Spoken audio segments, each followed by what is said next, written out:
hosting their own tournaments. Aisha Johansson is a former FIFA Council member. She says the trust has been broken. We do not have a united front, then there is no FIFA. There is no FIFA World Unites. There is no everything that we proclaim us to be. So it is a very, very sad and dire situation. Elsewhere today is Mickey van der Ven, captain material at Spurs. His new 5-year deal was made official last night. He spoke to Spurs TV. I always loved Spurs.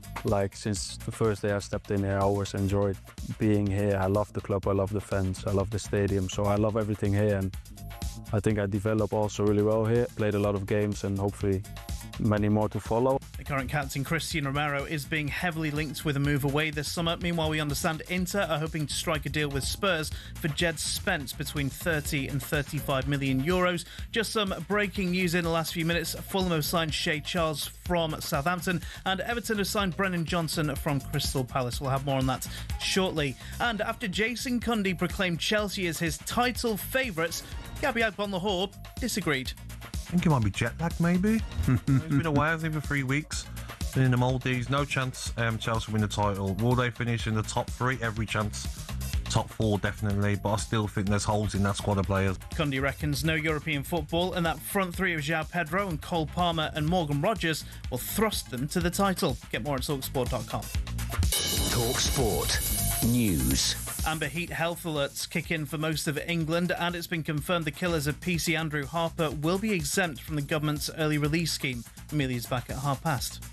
talkSPORT weather with QuickFit. Keep summer journeys safe. Visit your local centre or quickfit.com to book your tyres, MOTs and servicing so you can drive away happy every time.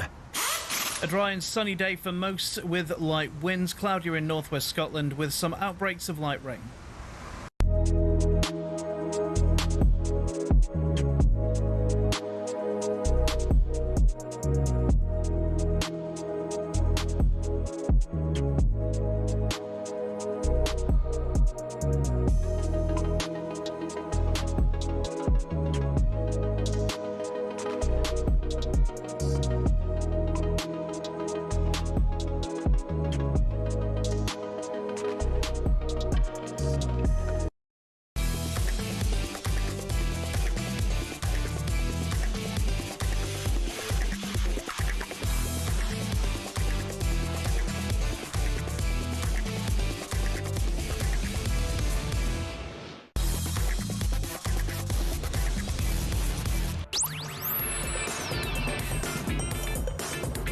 Good morning, you're listening to White and Jordan with me, Max Scott, alongside Peterborough chairman Darragh MacAnthony. In for Jim and Simon this morning. We've got a very, very busy show for you. Coming up, well, it's all kicking off in the Midlands, isn't it? Turkey Al Sheikh has pulled out of his takeover deal for Derby County. Where does this leave the football club? And does it raise questions about the approval process for new owners? Derby fans, we want to hear from you. 03717 223344. Are you disappointed with that? Are you happy that Turkey Al Sheikh hasn't got his hands on your club? How are you feeling? Elsewhere, Nottingham Forest owner Evangelos Marinakis has filed a defamation lawsuit against Crystal Palace and persons unknown for that controversial banner unfurled at Selhurst Park back in 2025. What does this legal action mean for the developing rivalry between the two football clubs, and could it have wider implications for how incidents are dealt with in domestic football?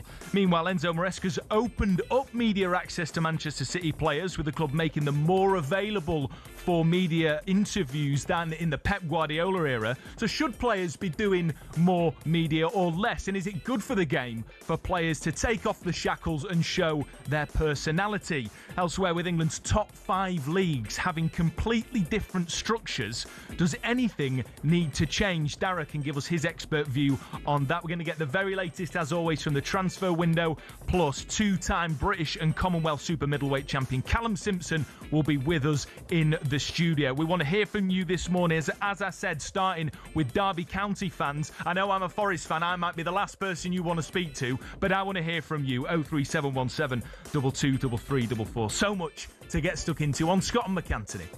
100% engagement. Jim White and Simon Jordan on talkSPORT. A reminder, we're not just on the radio. You can watch us on YouTube, Smart TV, Samsung TV Plus, the lot. But delighted to say, back with Darragh. Now, Darragh, yesterday, look, there were swirling reports regarding a potential new signing at Peterborough. Any news you can break to us this morning? No comment. No comment. No comment. No.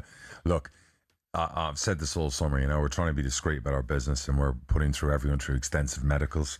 We were doing it with every transfer we've done.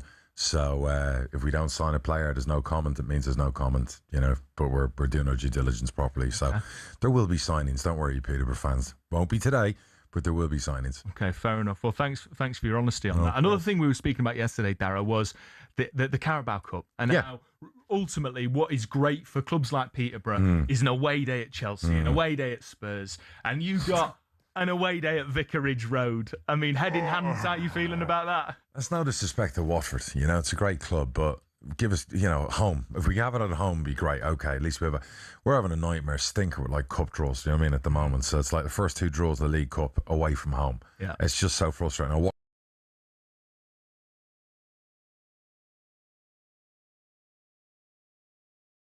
Anyway, it is what it is. And then you see Premier League clubs playing each other. I think there were a couple of Prem ties, and that's super frustrating as well. So it is what it is. It'll be Watford. So, I'm hoping they play their under-21s, gives us an outside chance going into the next round. That's so, it. Well, I'm at Vicarage Road on Sunday. Looking forward to being there, hosting live coverage of the EFL. But no money. We're going to talk next week, a little bit later, about sort of the knock-on effect of some of these EFL draws and what that, some of these Carabao Cup draws, what that means for the EFL. But the big news, really, that I want to get your perspective on from an owner is regarding Turki Al Sheikh pulling out of that Derby takeover. So the deal with Al Sheikh's Lions Sport looks set to go ahead. It had been sanctioned by the EFL and the independent football regulator, but Derby were told on Monday that Al Sheikh no longer wanted to continue with the purchase of what BBC Radio Derby understands would have been a controlling stake in the club. Derby have since been taken off the market. I know I'm a Forest fan, but I can put that to one side. No, it's a great club. As a club that was on the brink of extinction back in 2022 and has been brought back, managed into a situation where they almost got the playoffs last season. From the brink of extinction to the brink of Saudi millions, you can understand why there's frustration from the perspective of Derby County. Massive. I can imagine they've done a lot of planning around this. I'm sure their manager was kept brief. Maybe it's affected how they do transfers this summer, because if you're in talks to sell a share of your club or a big spot, there's restrictions on what players you can sell, money that you can spend, because that changes the dynamics of a deal. I only hope for Derby's case and the owner that he had a nice hefty deposit that he gets to keep, because Turki Al Sheikh deserves to lose whatever deposit he had put in if he has done it that way. But I don't know the terms of the the SPA and the overall agreement that was signed a few months ago. So usually when you sell, it's subject to approval and there's a deposit in escrow. And obviously if everything goes to plan and then they pull out for whatever reason, for no legitimate reason, you get to keep a hefty deposit. So it's disappointing. So, if I was the Derby owner, I'd feel gutted. But this happens. Robbie Cowley, a pal of mine who owns Colchester, it's happened to him a couple of times. He's been left at the altar. He's worked hard for 9-10 months, the recent takeover there. And again, it fell through, and it's usually down to terms get thrown in to change the deal, all sorts of things. And I've been through a couple of these myself, and it's not easy. And it doesn't happen overnight. Yeah. Now, look, as I said, I'm a Forest fan. I'm no Derby County fan. But when I saw what was happening to the football club a few years ago under Mel Morris, they were almost sort of led into extinction. Yeah. You don't want you want to have a rivalry. You want that rivalry to exist. And a football club is so important to the community. Now, you mentioned Turki Al Sheikh there. He tweeted, said, "I would like to thank everybody at Derby County Football Club and everyone involved in this process for all their hard work over the past few months. We understood that the independent football regulatory process takes time and fully respect the importance of that. But unfortunately, with the season already started, it would leave us with no time to prepare the team or the club for the season ahead. After careful consideration, we don't think it's right to proceed, but we will remain in conversation with the club and see what's possible in the future. I wish them well." Buzz off. What do you think the feeling in the board at Derby will be for what, in my opinion, seems quite patronising? Yeah, super frustrated. I'd come out and go, look, buzz off. But all due respect, I don't know the guy. I see what everyone else sees with the money that's going into boxing. I don't know if it's his money, someone else's money. I don't know what was happening with the takeover. If he was approved, he's obviously a wealthy man. He obviously has no issue whatsoever. I'm sure he'd have a lot of fun if you bought a football club, but really, say what you mean and mean what you say and back it up. Well, and I think the thing that I would imagine the Derby County Board are frustrated with, there seems to be an implicit complaint about the time that this has taken. Terrible timing. From the independent. How long it's taken by the independent football regulator and the EFL. Right. The approval process, you're allowed 90 days. It's only taken 55. That's been pretty quick, I think. Quick and efficient. I don't think the EFL or the regulator should be criticised for this. They've obviously, done the process and done it well. The biggest criticism has been in the past with rogue owners that have been allowed to buy into clubs, people with no money and all those things that have happened. We've seen it. There's a long, ugly laundry list on that. So we can't criticise any of the governing bodies for the approval. I think Turkey needs to come out and be honest. Look, did you lose interest? Did you wake up one day and go, I don't want to own a football club? Has something shiny that caught your... Yeah, has he spoken to previous clubs and gone down this route? And the problem for him is going to be, every time he now tries to approach a club, you're going to be warned. You're going to be like, oh, hang on a second. Yeah. I get you got money. Like, if he rang me, I'll be like, yeah, I get you got money, but I ain't got time to waste. Yeah. Where you're going to spend 3-4 months and then use all the publicity and then suddenly pull out at the last minute. So, no, I'm definitely in the camp of never pull out. So Turki Al Sheikh has been sort of, I would argue, implicitly critical of the process from the independent football regulator. Let's hear from Simon Jordan now, speaking last year about whether that football regulator is a good thing for clubs in the English football pyramid. I'm not for the regulator, but I actually think that football deserves to have a regulator now. Not because I don't mean that in a nice way, I mean it in an ironic way. I mean that it's visited the sins of a regulator upon it. Because once you get past the financial distribution, which is broken and needs to be recategorised, and once you get past some proper governance, which I would argue now is potentially already in place around fit and proper persons tests and also financial viability and profit and sustainability measures, what is it you're going to have the regulator do? Yep. A degree of scepticism from Simon Jordan regarding the football regulator. You're on the EFL board, you own an EFL club. Yep. What do you make of his comments and what do you make of the independent? I would have been with him a year ago on that, but I've seen the work the regulator's doing. And I'll say this, so far so good. Can you enlighten us the type of work, beneficial work you think it's doing? Yeah, so the regulator's got a team and they're going around meeting all the clubs and they're bringing in a place about memberships next year. You have to get a membership and, to be able to trade as a football club. Which can be revoked by Which can be revoked by them. So you're signing your soul away to the regulator. Right, and there are certain things I don't agree with and certain things that would affect someone like me who's owned the club 20 years and always paid my bills. Yeah. So I don't think the regulator was brought in to punish people like me who's done things right for 20 years. And we've made that point to them. And they've been very open to that conversation. And they've been very good to work with, their teams. The regulator's there to help also try and breach the EFL and the Premier League gap. You know what I mean? The fact that, we haven't been talking properly the last few years. Now we are about a potential new deal. Yeah.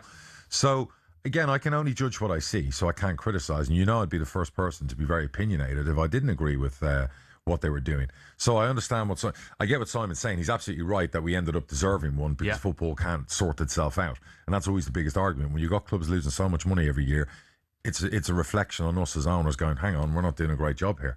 So as for Turki Al Sheikh criticising the regulator, whatever else, we'll elaborate. You can't just come out. If you're going to come out and make a statement or a comment, back it up. If you're going to come out and say we haven't got time to bring players in and do whatever for Derby, with all due respect, you don't own Derby. You got these deep pockets. There's 2.5-3 weeks left in the window.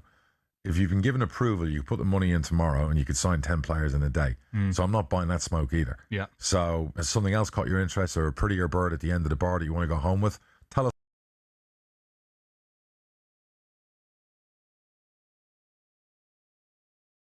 what it's about. Because I think he's had a bit of, he's had articles written about him. Do you know what I mean? I think my friends at The Athletic started writing stuff about him, and I don't think you like Turkey. That. I think so, yeah. You might have missed it. You guys have got to do your reconnaissance. Yeah. There's a lot of stuff out there about him. I understand that, but but that comes with the territory. Just to sort of weigh that up a little bit, for me, that's a cop-out. For someone as powerful and wealthy as Turki Al Sheikh to buy into a football club which is a community asset, which means a lot to a lot of people, and then say, oh, I got a few articles written about me, I'm out. I'm not saying he's doing it because of that. I'm just saying that there's been stuff that's been written about him. Obviously a lot of untrue stuff that he said that's untrue. And maybe he's just thought, so I know how personal it can get. I don't need this. I don't need that drama. And maybe the football industry is one I'm not going into. I'll stay with boxing. Derby County fans, how do you feel? Do you feel disappointed in the takeover falling through? Do you feel frustrated at the regulatory process which Turki Al Sheikh is complaining about? Or are you frustrated at the way that he has treated your football club, leaving you in the dark. Get in touch, 03717 223344. People always complain it's only about the big six on talkSPORT. We're talking about EFL clubs and the issues that matter to you. You're listening to Max Scott and Darragh MacAnthony in for Jim White and Simon Jordan on talkSPORT with Selco Builders Warehouse. Check out this month's real deals at selcobw.com.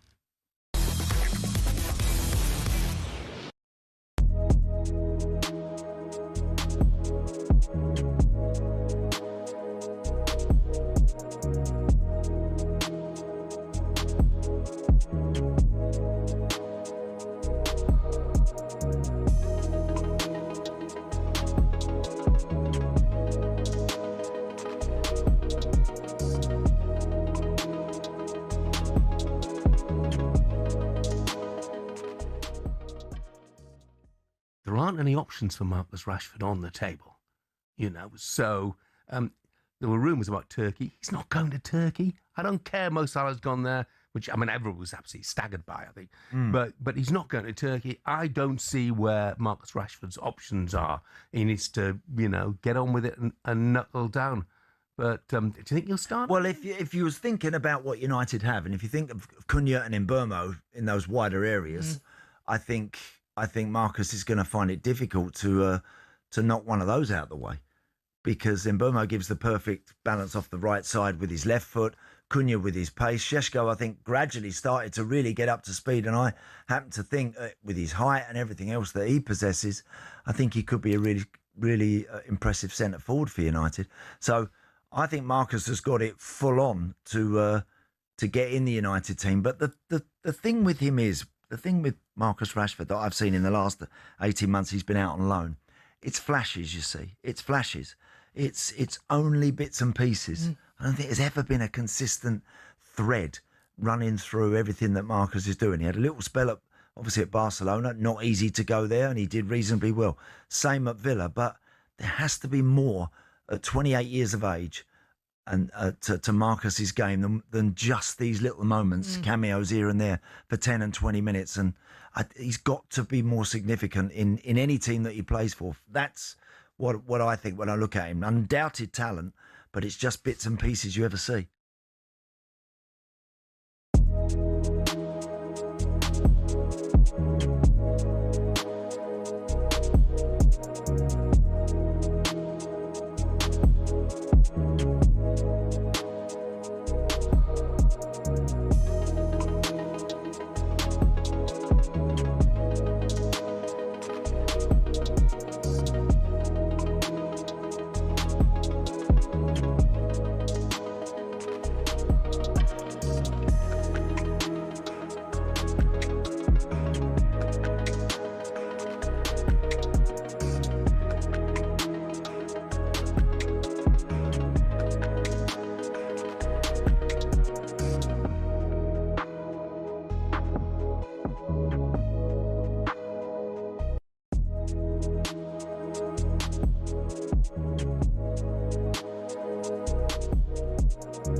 Good morning, you're listening to Max Scott and Darragh MacAnthony in for Jim White and Simon Jordan. We asked Derby fans to get in touch regarding how they're feeling about this failed takeover bid from Turki Al Sheikh. What seems to me to be a rather patronising statement of him withdrawing from what would have been a huge takeover deal for the Midlands Football Club. So we're going to head straight to the phone lines. Thank you for your call, Jamie. Good morning, mate. I mean, what are your initial feelings on this failed takeover? Good morning, guys. Hope you're both well. Yeah, so it's obviously really disappointing news to kick off with, but the statement, like you say, I completely agree, is very patronising, and it sort of eased the blow for me a bit personally, thinking, well, maybe he's not the right man to be taking us forward. Yeah. I mean, obviously your current owner's come in there. He's taking you from the brink. He's got your promotion out of League One, obviously under Paul Warne. You've established yourself now in the Championship as a top half side. Are things that bad really under the current ownership, or is everyone crying out for the Saudi billions? No, I don't think things are that bad at all, and I think most people would agree. I think we're probably ahead of schedule based on where you look at where we were a couple of years ago. Obviously, it'd have been nice to have a cash injection and see where it can take us, but yeah, I mean, we owe everything to David Clowes as it is at the minute. Great owner. We're all very happy with.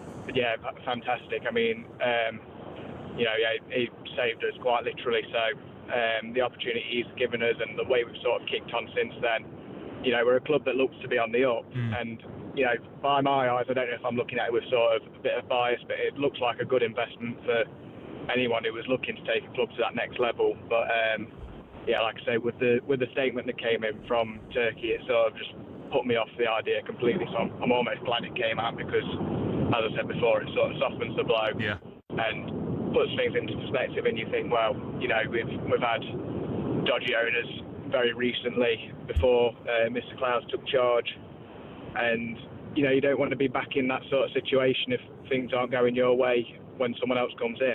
Jamie, I think well said, and also, props to David Clowes for doing what he's done for the football club. I think the way that they've come back from League One, challenging for playoffs, and perhaps this sort of galvanises the football club a little bit, Darragh, because you're like, well, maybe we can just do this on our own, and it keeps them on the shop window because everybody knows that they want that cash injection. Big club. Anyone looking to buy clubs, Leicester, Derby, all those big clubs, sleeping giants again to go again back to the Premier League. And let's be fair, they've got a really good manager in Eustace. So I expect them to have a good season regardless who comes in as owner. Yeah, absolutely. We're heading back to the phone lines. Thanks for that call, Jamie, by the way. Kieran is a Derby fan. Kieran, talk to us. How do you feel about Turki Al Sheikh pulling the plug at such late notice? Yeah, morning. Yeah, sort of similar to what the last caller said, really. I'm not really bothered. Obviously, we've seen it for the last couple of months. It's been talked about. But the thing is, I'm into boxing. I watch a lot of boxing, so I see what he does in boxing, and I think we would have turned into a bit of a clown show, to be honest. Especially where we've been the last few years, like always in the headlines, nearly going bust. Like the last caller said, sort of David Clowes is a bit of a knight in shining armour for Derby fans. So he's not, he's not absolutely mega rich, but I'm happy with where we are. Compared to was sort of 3 or 4 years ago, I'm not really bothered. The statement that the club have put out as well is quite robust against Turki Al Sheikh. I think has really annoyed them as well. So I know he says we'll look at revisiting it, but I don't think Clowes is interested at all either, to be honest. So no, he's burning bridges, old Turkey, in the EFL, obviously. Do you know what I mean? Because every club now, if another approach comes in, but David Clowes has done a great job. So fair play to him. I hope he got to keep a sizable deposit. Maybe that'll go towards an extra signing. No, without that, Kieran, just while you're on, I mean, I kind of just suggested to Darragh, and you'll be able to tell me as a fan whether this might sort of galvanise the club a little bit. I know that since the Mel Morris debacle, there is a strong feeling amongst the fans that you've got the club back, etc. But with this, surely there's still hope that with Eustace and with how well you did last season, how close you came to playoffs with an extended playoffs this season, that you could still get promoted regardless. Yeah, definitely. I mean, last year, obviously, we wasn't expecting to finish anywhere near where we finished. So just to miss out on the last day, but was never actually in the playoffs. So, yeah, we look to go again. I mean, we've re-signed Bobby Clark, got Smodic back on loan. We do need a few more signings, need a bit of pace up front. But, yeah, just really, it does feel like, well, this is our club. We don't want you in our club, if that makes sense. So, yeah, we're ready to just go again, really. And even if from where we've been, we don't expect to get promoted anytime soon or, a couple of years. So as long as we're constantly building, I think we're happy with that, really. We're not looking for, a billionaire to come in, and also a little bit. Even if you go up and you got all these billions, you can't bloody do out with it anyway. So well, this is it's a good point, and this is something that Forest, Villa, Newcastle fans have been complaining about for a long time. Yeah, Kieran, I keep hearing that from Forest fans. Yeah. Yeah. Well, look, let's keep our clubs apart for now, because this has been respectful, and I'll loosely say good luck for next season, Kieran, but not too much. Thank you for your call, mate. Really appreciate it. Now, on that, a Forest fan has got in touch. So, David, I'm glad to be speaking to one of my own. What do you make of this whole situation with regards to Derby County? Do you think that it's a bad thing for them that they've missed out on these potential billions from Turkey Al Sheikh? Oh, you all right, mate? I'm good, mate. What do you make of it? Yeah, I reckon they've dodged a bullet there, pal. I think it'd be exactly the same as Mel Morris, exactly the same as Fawaz. I think they dodged a bullet. It'd be too self-obsessed. Yeah, I think they dodged the bullet big time there. Interesting point, David. I mean, it was similar to the previous caller. Dodged a bullet. It would have made. He was a boxing fan. He would have made it about himself. This cult of personality. I mean, can you understand those concerns? No, totally. Look, he's obviously. He seems like an interesting fella, and I watch the boxing myself, and everything's about him. So I presume it would have been the same. Every time Derby won, I'm sure you would have heard from him. When they lost, probably would have been a bit quiet. So. And there would have been probably a lot of outlandish claims, and we're signing this player, and we're going to do this, and we're going to do that. So, look, less drama, the better for any football club, right? Yeah, I mean, it would seem that way. And I feel for David Clowes a little bit, because he's, local businessman that saved this football club that has, far exceeded expectations for where they were a few years ago. He's got a great manager in John Eustace. Yep. And he was probably thinking at a time, I'm still going to have a say in my football club. I'm still going to be involved, but I'm going to have all of this money. Yeah. And he might well have been seeing Premier League. He'll still get it. He'll still get it. Think Derby will get promoted?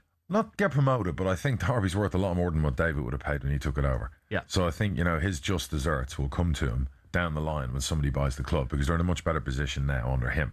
So no doubt in my mind he'll make a return, I would say, when he sells Derby eventually. But for now, he's a great custodian of the club. Yeah. I'm no businessman. I don't buy assets. I don't have enough money to buy assets. But does this in a way bring more eyes of maybe better investors to Derby?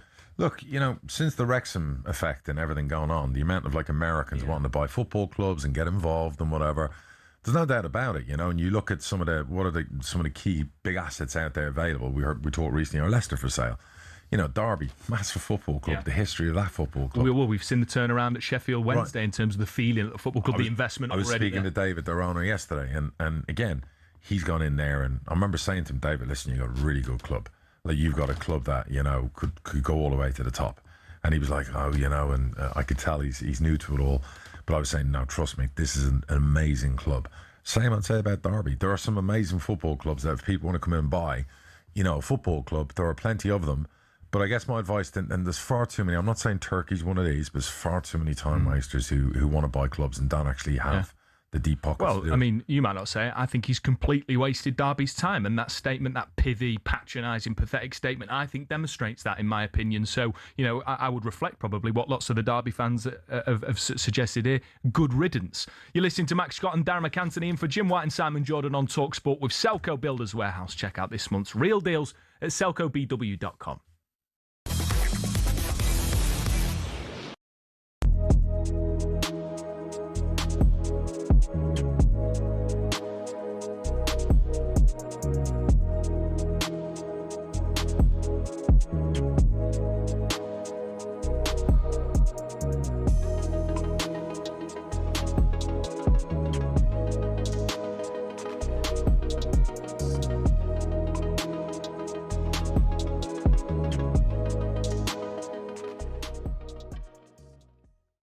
Dowman could be like having a new player.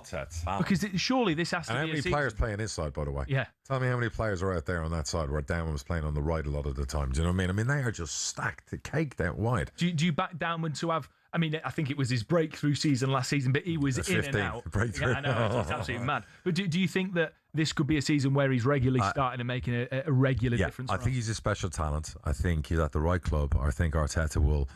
They'll have a lot of games this year, and they've obviously, Champions League as usual. You'll see him more this season than last season. That kid is a star in the making, and he looks like he's made of the right stuff. and he's very exciting every time you watch him. So when you see players like him in Rio at Liverpool, you know, the future's very bright for the English national team, right? Without a doubt. I think that come January, Arsenal fans might be looking back at the Vinicius Junior story and thinking, we didn't need him, because look at what Max Dowman's doing in the Premier League. Yeah. And I'm not comparing him to Vinicius Junior before people shoot me down. What I'm saying is that in Max Dowman, you have the potential of a world-class talent. And if you continue to nurture him and release the handbrake on the minutes and on the game time, and I know you're protecting him as a young player, but if you do want to play a slightly more attacking, entertaining brand of football, then Max Dowman is the man to hang your hat on, because he's something special. No, I love the look of him, but let's not kill the kid either and put too much on him at 15, 16. But they're stacked. I mean, I know everyone's worried about the left side, Martinelli. Obviously, Trossard's now gone and all those things. But I still look across their forward line and go, Arsenal could win the league again with what they've got.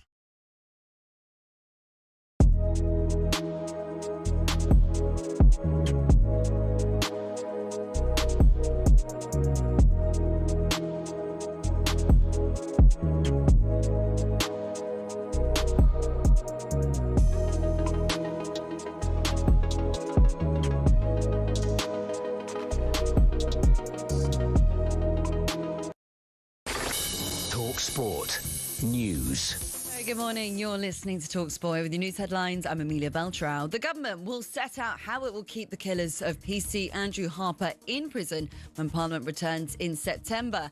Andy Burnham asked the Justice Secretary last night to find a way to keep the most serious offenders locked up. Looking for solutions, and a solution's been identified. I mean, it's tricky because of how sentencing works and the sentence which was handed down to those particular offenders.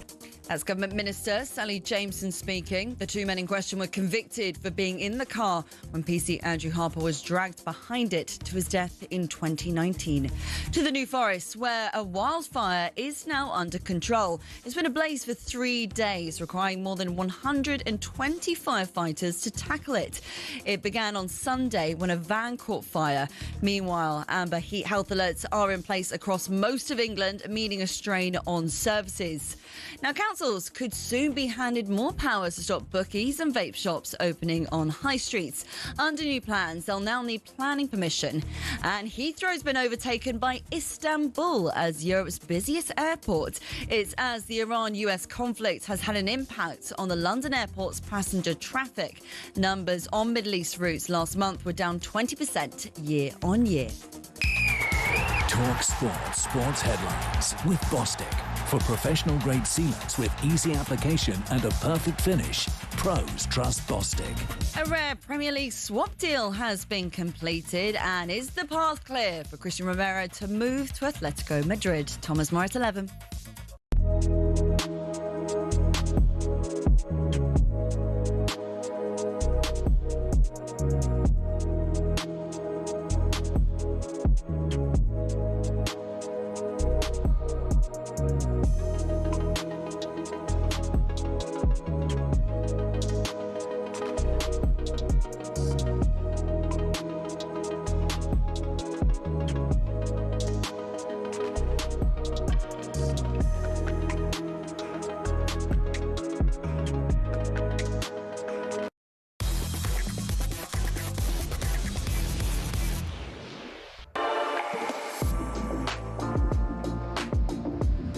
Good morning. Thanks for joining us. Max Scott and Peterborough Chairman Darragh MacAnthony in for Jim and Simon this morning. Now, there has been a bit of breaking news, almost as if it was designed for when Darragh was on air. It's absolutely perfect. Now, the PFA, the Professional Football Association, has taken legal action against the EFL's plans to reduce spending on wages in League One from 60 to 50% of revenue. A reminder, League One clubs lost an average of 7.3 million last season. And in response, the EFL have since released a statement. It says this: the EFL is concerned and disappointed at the position adopted by the Professional Football Association following its decision to issue legal proceedings in respect of the approved changes to the League One squad cost management protocol. The changes simply amend an existing framework designed to support responsible cost control and improve financial sustainability across League One. The statement adds, League One clubs have made it clear that change is needed. Costs are rising, losses are increasing, and many clubs are relying more heavily on owner funding to meet their commitments. A wry nod and smile from Darragh MacAnthony. That model is not sustainable for clubs, players, or the wider game. What do you make of the PFA taking legal action on arguably what seems to me to be the EFL wanting to make the game more sustainable? A common sense approach as regards what we're trying to do.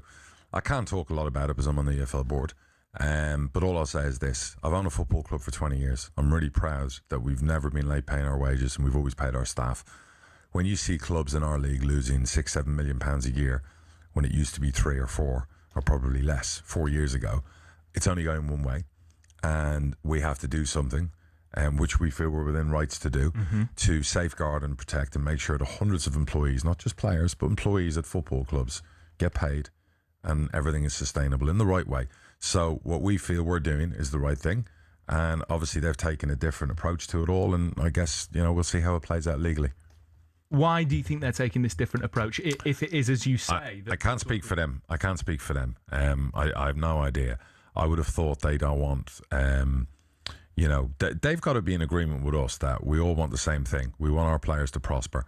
We want our players, of course, to earn their money and get paid every month on time. But if football clubs are constantly going into administration in trouble, we just spoke about Derby, we spoke about Sheffield Wednesday. They're two of the biggest football clubs in the EFL, and both of them have been down that route in previous years.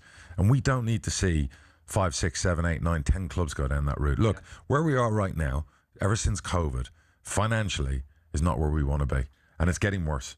So what we're trying to do is a common sense approach, and we're hoping eventually the PFA will join us and see that as a common sense approach as well. Darragh MacAnthony understandably backing the EFL's approach to sustainability, to reduce spending on wages from 60 to 50% of revenue. This, of course, as League One clubs on average losing £7.3 million ludicrous last season. Now we're going to move this on, similar vein but slightly different, and we're asking the question about whether the English football pyramid needs a slight restructure or a slight freshening up, should we say, because of course last night we saw the second round of the Carabao Cup draw take place. Darragh got the mighty Watford at Vicarage Road. No doubt going to be a big payday for Peterborough. Might not be on the telly though, Darragh. But what we did see is both Fulham and Chelsea were drawn at home for those. So Fulham will play AFC Wimbledon, Chelsea will play Luton. This would mean that Fulham and Chelsea, who play on talkSPORT on the Monday night, and they're then supposed to have a midweek game in the Carabao Cup, ordinarily this would mean their ties would be played on Thursday with 72 hours rest. But this is going to have a knock-on effect because 8 EFL teams also require the 72 hours of rest. Does football, Darragh, have a fixture congestion problem? Yeah. There's. It's really, really difficult because you're trying, but all the, look, everyone wants to earn their fair share. We just spoke about legal battles and all this kind of thing. But at the same time, if you don't have these trophies, don't have these cups, well, then there's even less money to be able to pay the players and less money to be able to pay out and whatever. And then you'd have clubs losing even more money. So it's a vicious cycle. And then you got the whole schedule and fixture thing. You're seeing what Scotland are doing. This time next year, Scotland will probably start playing in May. Every year, their new season. They're already really early this summer because of the World Cup and everything going on. It's one of our problems on our to-do list that we have to solve because without a doubt, it's too much. I know that people often frame, understandably and rightly at times, they frame these cup competitions as great opportunities for EFL clubs. You've spoken passionately about what it can do in terms of the revenue for a football club in the context of what we've just been talking about the increasing losses in EFL football clubs. But is there an element where it's your bread and butter is still league football? No. Your bread and butter... No. The Carabao Cup contract and all the money in that is a massive part of some of the money we get as EFL clubs. You don't understand that. It's critical. If they got rid of if the Carabao Cup disappeared, you're talking massive amounts of money League One, League Two and Championship clubs wouldn't have anymore. I totally understand that. Not saying it should disappear. Yeah. What I'm saying is Premier League clubs, or what I was going to say is Premier League clubs often complain, we've got Peterborough, when at the weekend we've got City. Sure. And so there's maybe this sort of slightly patronising view of the EFL clubs when it comes to cup competition. Yeah. But is there ever a feeling when you get this fixture congestion that we're going to see because of the second round of the EFL Cup where you think, well, hold on a minute, I want to get Peterborough promoted, or whatever owner is like, well, I want to do well in the league, and this is still fixture congestion for us. Sure. Do you think sometimes the narrative is skewed towards Premier League clubs in that regard? Yeah, look, there's always going to be that argument, but I would also argue that, I can easily say to my gaffer, look, Gaff, I don't care about playing Chelsea away. Play the under-21s. We got. Would you say that to your manager? We got Stockport on Saturday. Top 2 clash or whatever else. So I've said it to my manager in the past about FA Cup games. To be fair, but there's rules in place where you have to be still competitive, and X amount of players from the previous game have to play. So I have to stay within the rules. But I have said the words to my manager about I don't really care about that cup. Of course we want the money, and if we're away at a Premier League club, you're already making the money. Yeah. Now a manager would go, well, the lads deserve to play at Chelsea. They deserve to play at Tottenham. If I take them out of the team and don't give them that day out because it's big for their careers, that's not the right thing to do either. Yeah. So it's like a fine line. But look, woe is me. We're arguing about players playing, 60 odd games a year and all the congestion. They'll be fine. Yeah, they're paid a lot of money. They'll be fine. Yeah. And yesterday we were talking about the extended playoffs, and it got me thinking about the English football pyramid and the structure of it. Because in the Premier League, well, look, there's completely different systems. What do you want to do? What do you want to change? Well, give it to me. Is there not a way that you can make it consistent? So, for example, in the Championship, the top 2 get promoted, 3rd and 4th go into a playoff semi-finals. Now it's 5th to 8th. Yep. 3 get relegated. Yep. League 1, top 2 get promoted. It's 3rd to 6th. What do you want to do? Well, can you not align it so that it's 3 up, 3 down for all leagues? Absolutely, that's on the table. Those discussions will happen. Absolutely. Look, we're always looking to evolve and improve. First step was the Championship going to 8 for the playoffs. We're now hopefully going to do that in League 1 and League 2. The 3 up, 3 down thing, we're talking non-league, all those things. Everything's on the table. Meetings happen all the time. I can't go into what's discussed until things are announced. But I will say this, that everyone on that board at the EFL have a very forward-thinking mindset about where they want to take our game, what they want to do that's right for the game. And it's not just agendas of each club, it's the agenda of the EFL. Because when I'm on that board, I'm not representing Peterborough. I'm representing every owner in League 1, and I'm part of a whole bigger network of a family of football clubs. So we want it to be better for the fans, for our players, for our staff. Why is it so different in the first place? Why is there sort of more teams in other leagues than others? Why do some rules set a long time ago? When I was on a call recently. One of the things when you become an EFL director is you have your main board meetings with all the other board directors. But as a new director, you get tuned in. So you have multiple calls. Like yesterday, I was on for 2 hours with the finance director, the CFO of the EFL, who went through with me and the Barnsley owner everything about the finances of the EFL, the money in, the money out, the split, the this. It was fascinating. After spending 4 hours with you, then I was sat with a CFO talking about it. So, the EFL and some of the things we discussed were, I said, well, why is that like that? And he was like, that's been in place since 1904 or 1912 or whatever else. So a lot of things have been there historically for a long time. It doesn't mean they can't be changed. Everything is there to be changed if it's for the better, but it always has to be for the better. And it can't be for the person. It has to be for the collective better for everybody. Have you found that since joining the EFL board, has that changed your view of football or of the EFL or of the role that the EFL has in football? Yeah, I would have been pretty critical of the EFL quite a lot over the last 5-10 years on certain things. And it's made me appreciate the work that Rick, Trevor, all the key people at the EFL, the work they do. Like last week, I had a call with the main commercial director of the EFL, who went through how he gets all the deals, the TV deals, the commercial. He was really bolshy, and I loved it. And it was really interesting because he sat and listened. He quoted me back comments I've made in my podcast, on the radio. So I was like, well, you got to come on as a guest. And he was like, our PR department wouldn't let that. And fair play to him. He was fighting his corner because we as owners can go out and say, well, the EFL should have done this and we should have got that better deal. When he starts showing you the devil in the detail, you can understand he's actually doing a very good job. And some of the criticism maybe that's been thrown at him from us owners, we don't have the full picture. Yeah. And my words to him were, I need you to come on my owners call with the EFL League 1 owners. There's 24 of us. And I need you to show exactly what you've just shown me. It will blow people's minds and it will probably be less criticism coming your way. And what an amazing job their department does. Has he done it? That's going to take place. I only spoke to him like 5 days ago. Okay. So my next owners call is in like 3 weeks. So it's really opened my eyes to lots of stuff. I'm not going to lie. Since all the owners voted me on this board, I didn't know what I was taking on. It's a lot of work. Like so every other day. On that, did you put yourself forwards to be voted on? No, we basically have this kind of owners call every month. And we decided, because usually the EFL League 1 have 2 directors on the board. Usually they're CEOs of clubs. And we all decided as owners, it's time owners went on that board. It's no point in our CEOs being And on they the said, board. you can do it, Darragh. Well, there was kind of a thing about myself near after Barnsley owner going on, and there was a couple of other people who wanted to be up for the vote. So I kind of thought, well, I said to my wife, we're in Dubai, I probably won't get the vote anyway. I'm not overly popular with loads. Some people love me, some people don't know me, so they probably won't vote. Then I got a phone call. I was sat in Dubai, and it was Laura from the EFL going, just wanted to give you a heads up. And I was like, oh, here comes the no. Congratulations. And it was part of me going, okay, I want to do it well. And I want to not. Are you proud of it? Are you proud of that? I am proud of it because I've done 20 years in the game, and I do feel the owners do trust me, and they do respect me. Some of them might not like me, but they respect what I do. Darragh Marmite MacAnthony. Yeah, probably you could say that, and I hate Marmite. My wife loves Marmite, but I hate Marmite. So, but she's British, that's typical. But I will say this, is that I want to do what's right for the owners. We have some amazing owners, but more importantly, I want to do right by all the employees of all the football clubs. So it's kind of like, I'm not trying to become a politician. What I'm trying to do is help, use my energy, and I've said to them, use me. You want me as a wrecking ball? Use me as a wrecking ball. And I've said the same to the EFL. You want me to help negotiate? Well, they don't need me, because after the presentation the other day, I was very impressed with how they negotiate deals. But I'm there to help. I don't get paid for it. At the end of the day, it's my time.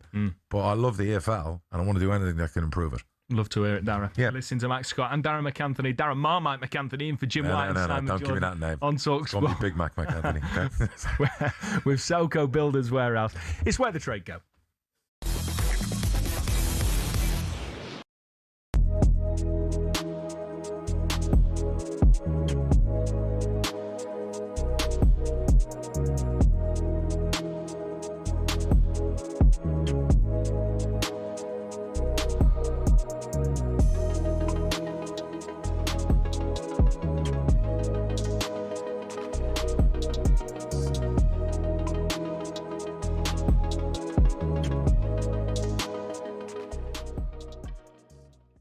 What's going on, mate? You've got Big Champions players League come to big football. You're football clubs. selling your best players. Absolute shambles. The financial fair play rule. Oh, Spurs off. You're not Spurs. Can we put some concerts in your stadium? Well, look, you dig me out all the time last season about Spurs and Beyonce this and Beyonce that. Now it's helped you? Yeah, mate, we got the money. We got the cash. Yeah. Don't make me laugh. You're selling Morgan Rogers. We got no choice. 70 mil. We got no choice. You got Champions League football. What can you do, though, if the rules say you have to sell? Do you know what I mean? You have to sell? You should be banned from the Champions League. Okay, but You should be banned. Okay. You sold Tillmans. You sold Morgan Rogers. Constance wants to leave. You can't sell your three best players and then expect to be in the Champions League. You should be kicked out. We've signed some very good players as well. Manzambi from what's funny? Manzambi, star, Swiss international at 20 years of age. Yeah. We've signed João Gomez from Wolves. Scored a fantastic goal the other night against Bayern Munich.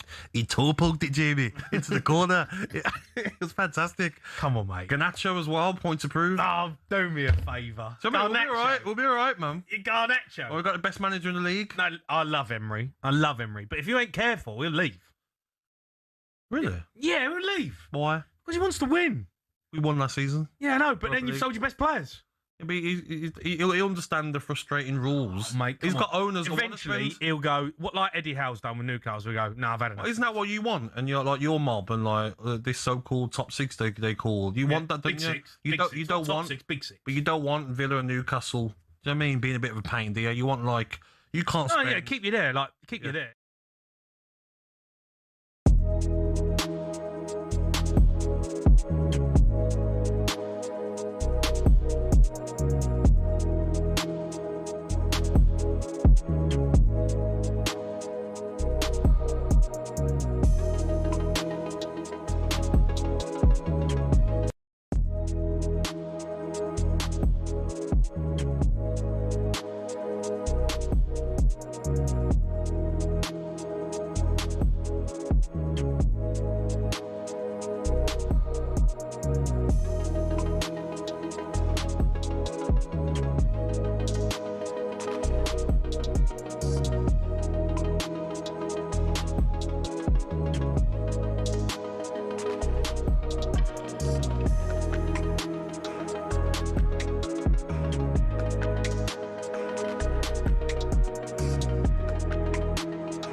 Good morning, Max Scott, Darragh MacAnthony in for Jim and Simon on talkSPORT. Thank you for joining us. We've been discussing the failed takeover from Turkey Al Sheikh of Derby County. Thank you for Derby fans for getting in touch. 03717 223344 81089 on text if you want to get in touch. Please do. Still to come. We've got loads to come. We're of course going to be talking a little bit about the Premier League coming up this season. We're also going to be discussing what makes a good club captain. Enzo Maresca has come out with some interesting rules regarding what the captain does when his team scores and what that means for Erling Haaland, who, of course, we expect to be in the goals as ever next season. But now, of course, the transfer window is well and truly alive with plenty of deals happening as we speak. Here's talkSPORT senior football correspondent Ben Jacobs with the very latest.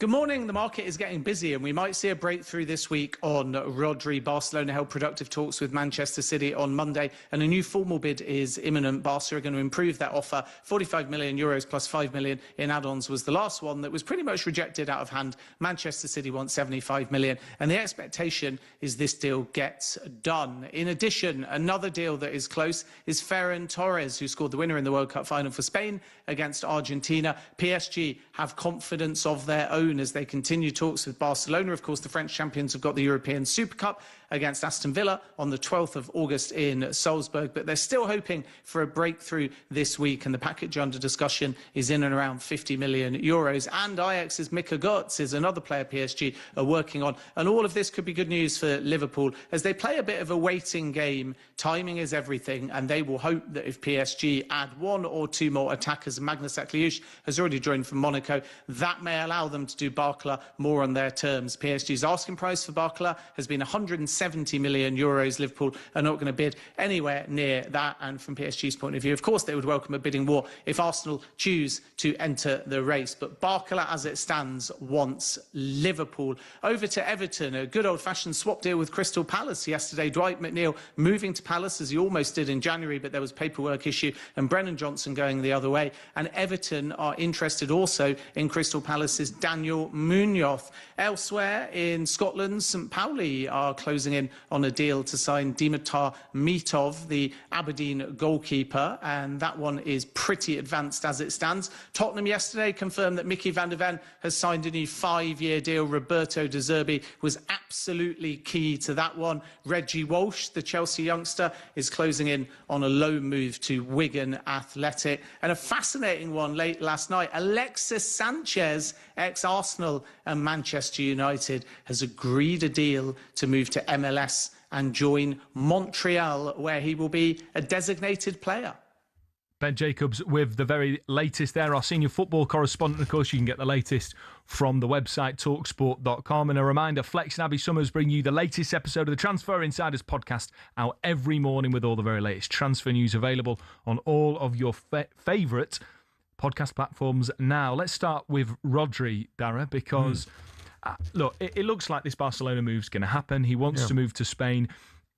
Can you understand why City, for such a brilliant servant of the club, a Premier League great in his position, why they obviously want a better offer than the original 45 million that was offered, but they're willing to let him go because he's been such a great servant for the club. I think City have always shown they've been really good to the long servants of the club, you know what I mean, where they've done deals that maybe they could have held out for. You're thinking they should have got more money than that, but it's almost like, well, we've done it for the player as well. So I think they do have a reputation for that. So Rodri obviously wants to go home. Him and his family spent a lot of years playing in the Premier League. He's won everything there is to win, and now obviously you go to one of the biggest clubs obviously in the world, in Barca. I'm surprised at Madrid not getting him, because I thought he was like he'd be a brilliant signing for Mourinho, the way Mourinho likes to play. So it'll be fascinating to see. It'll definitely happen before the end of the window. Naturally, with a player as good as Rodri and what he's achieved in his career, the question comes up, where does he sit in the list of all-time greats? And I always think of the likes of Roy Keane and Patrick Vieira. Yeah. Football's different. Football's changed. I think sometimes we can have a bit of a recency bias. Yeah, the sixes nowadays are different from the sixes back then, and the box-to-box midfielders and the sitters now, and almost like they're the pivot in the way football managers like to play, taking the ball off the back four. He's one of the all-time greats. I mean, bar the ACL, he's been very durable, very reliable. It's taken him a little minute to get back from the ACL. And by the way, to come back from an ACL, from injury setbacks, and then go win the World Cup. Absolutely. And you look at that and you go, yeah, he's got to be up there as one of the greats. I'm not interested in ranking lists. I think it's disrespectful to so many of the greats. Do you know what I mean? But he is like, you go back in 5 years' time and you look back and you go, De Bruyne, Rodri, those players like that, and you go, oh, like we talk about Thierry Henry now, Roy Keane, Vieira back in the day, Robbie Fowler, all those Premier League greats. He's up there. Yeah, without a shadow of a doubt. Ben was also talking about Ferran Torres to PSG, expects a breakthrough. I mean, you look at PSG and the way they've transformed the culture from being this sort of wannabe Galactico side that couldn't do it in Europe to back-to-back European champions. Can you see a three-peat on the cards? Yeah, well, tell me who's going to beat them. Tell me how they've got weaker. Could Mourinho's Real Madrid, if it all goes to plan? If Mourinho gets, what he did with Inter Milan when they won that Champions League, and it was like very much counter-attacking football and the way it was almost anti-football the way they played. If there's anyone with a master plan to win a game against it, if that had been Mourinho like Arsenal in that final, they'd have won on penalties. It was Mourinho, that's all they would have practiced. You know what I mean? As well as like keeping it like close and to penalties. But I can't see anyone. I have they got weaker? Even if Barkley ends up at Liverpool, Arsenal, wherever he ends up, I look at their business they've done as well. A couple of good young players, and they've definitely gone down that young and hungry route, and that's been the antithesis of how they've won those back-to-back Champions League with their manager. They're in a really good place to maybe dominate and win 3, 4, 5 Champions Leagues. Wow. I do. Tell me I'm wrong. How old was the team that beat Arsenal? How old was the team? I mean, I think the team at an average age of 23. Yeah, it's hard. It's hard to see who's going to knock them off their perch. Yeah. But look, Mourinho, he is a legendary manager. He is. To me, it feels like his better days are behind him. Now, I never want to write him off, and he's got an incredible Real Madrid side. Yep. But maybe Barcelona, maybe a Rodri-led Barcelona can do something in the Champions League. But on paper, I still think PSG are incredible. I look at Barca's squad and whatever. Yes, they've won La Liga or whatever quite comfortably, and it wasn't really even close last year. I look at them, you saw them in the Champions League. They were you never put your finger on it and go like it was the old Barcelona. They're living on legacy. Real Madrid a couple of years ago under Ancelotti, that's a different story. Do you know what I mean? Where they were winning Champions League. So if Mourinho clicks and he has that one last golden run in him, you could see with the players in the squad they're building. Yeah. Let's say they did get Rodri. Then I would say actually they're favourites to win a Champions League. But I just with PSG, and I love watching them play. So I just don't see who's going to take the title from them. Just quickly, because I know as a Liverpool fan that you want to have you say PSG's movements, of course, could help Liverpool's pursuit of Bradley Barcola. I mean, 170 million being quoted. 100 million is too much. Yeah.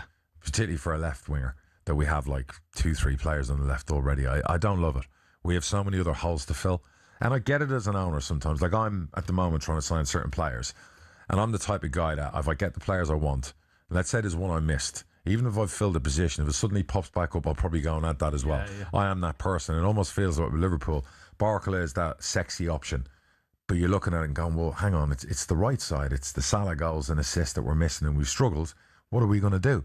So I'm kind of like, I'm not into that one. And I've not asked you this. We've spoken quite a bit about Liverpool with you. What is a successful first season for Andoni Raiola?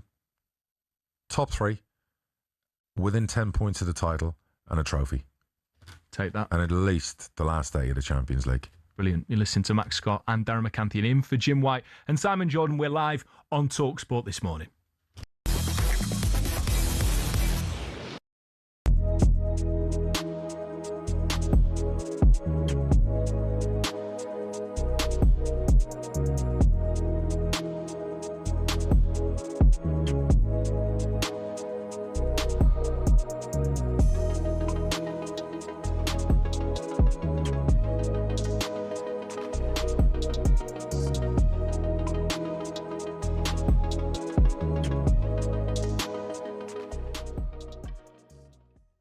I totally got going for Vinny Jr., but I don't get going for just another one. And not Barcola. There's lots of reports that I don't see Barcola at the sort of levels that others do. Clearly, 145 million. I don't see having a laugh. I don't see him at anything like that sort of money. I really don't. I think he is way behind Kvaratskhelia and Desiree Doué. Personally, I think they're far better players.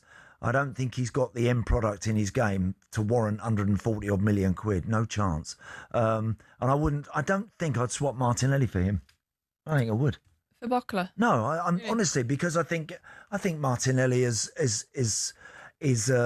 knows this division, has proven himself now to be a valuable member of Arsenal's team. And I don't see that it's that much of a massive trade up for the sort of money that they'd need to invest in him. Yeah, I mean, I have to disagree with you there, Andy. I think Martinelli, for me, I've just run out of a little bit of patience with him. 1 goal last year in the Premier League. He was good in the Champions League, but this has been an area that Arsenal have struggled with for a number of seasons, and I think it will be really, really disappointing for Arsenal not to address it in a bigger way than they've done already. Solis has shown some really good signs in pre-season.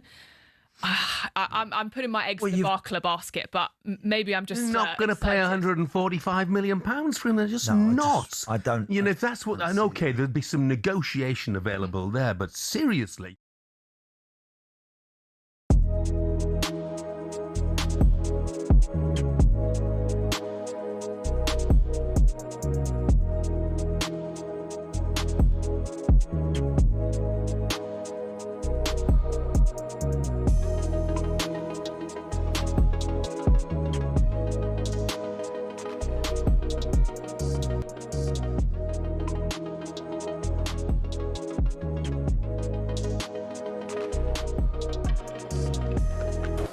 talkSPORT Sports Update with NordVPN.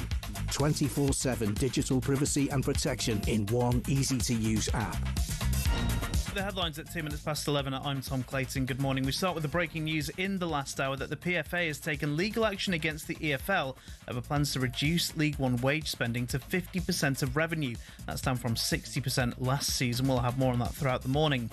Now, a rare Premier League swap deal has been completed with Brennan Johnson headed to Everton and Dwight McNeil going to Palace. Meanwhile, talkSPORT understands Manchester City appreciate Enzo Fernandez as an option to replace Rodri.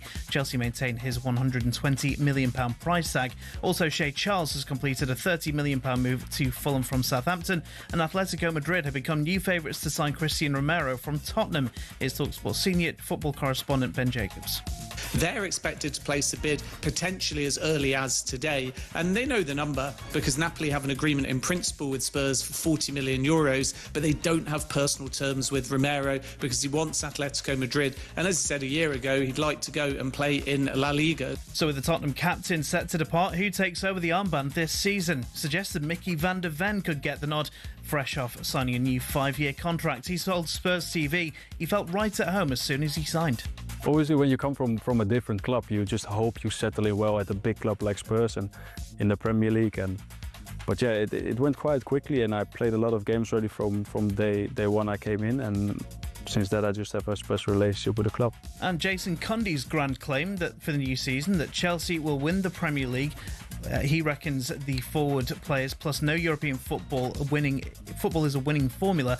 Gabby up on the horse says there are too many holes in the squad though. Losing Cucurella's massive.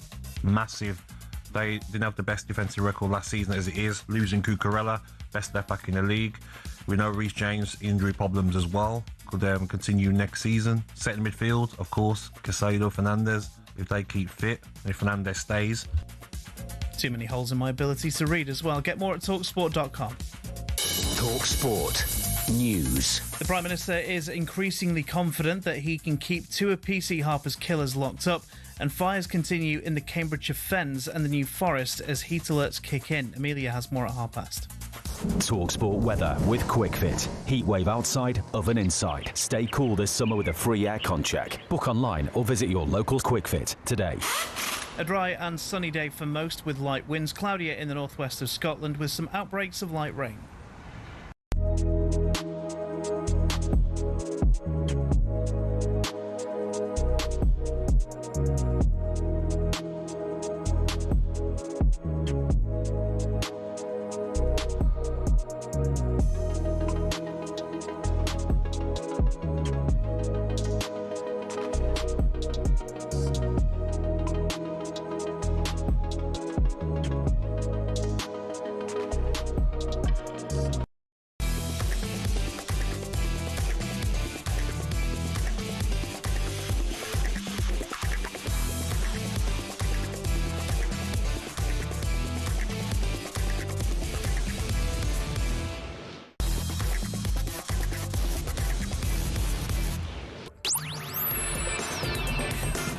Good morning, Max Scott, Darragh MacAnthony in for Jim and Simon this morning on talkSPORT. Thank you for joining us. Thank you for the texts. I mean, I'm almost...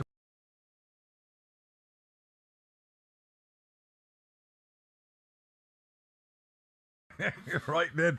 Still to come as well on the show, and we're going to want to hear from Chelsea fans a little bit later on. Do you share Jason Cundy's confidence that you can win the Premier League this season under Xabi Alonso? I'm not quite sure, but I do have him as a dark horse to be there late on in the season. But now we're going to move on to some news which broke yesterday evening. This is from the High Court, where Nottingham Forest owner Evangelos Marinakis has launched a defamation lawsuit against Crystal Palace and persons unknown. The legal claim specifically centres on a banner displayed by Palace supporters during the 1-1 draw between the two sides at Selhurst Park last August. The banner depicted Mr. Marinakis alongside midfielder Morgan Gibbs-White, accompanied by text referencing allegations of illegal activity. Now, we should make it completely clear, Mr. Marinakis has consistently and vigorously denied any wrongdoing regarding those allegations and has never been charged with any such offences. The High Court lawsuit names CPFC Limited as a defendant. And separately to this, the FA fined Crystal Palace £50,000 earlier this year for failing to control spectator behaviour during that match, although the FA's formal charge cited general improper and provocative fan conduct rather than naming the banner specifically. For more on this, you can head over to the website at talksport.com. One thing I'll say on this before I give you the floor, Darragh, is I've seen a few videos on social media regarding this that say Nottingham Forest are suing Crystal Palace. That is inaccurate. It's not the case. Evangelos Marinakis is an individual has filed this defamation case against Crystal Palace and persons unknown. But Darragh, you're an owner. Yep. It's helpful to have your perspective on this. You get it in the neck. You're quite honest about some of the criticism you get, particularly online. Yep. The allegations on this banner were incredibly serious. Can you understand why this action is being taken? Yeah, look, when I first bought a football club, I was young. I was in my late 20s. I owned a real estate company abroad. And there were a lot of defamatory articles written about me. I won a lot of money off the press. I was constantly paying lawyers to sue people because at the time I hated it. As I got older, more and more people write stuff about you. And it's kind of like, look, I live in America. There's a big freedom of speech, so a lot of stuff can be said. There's always limits to what can be said.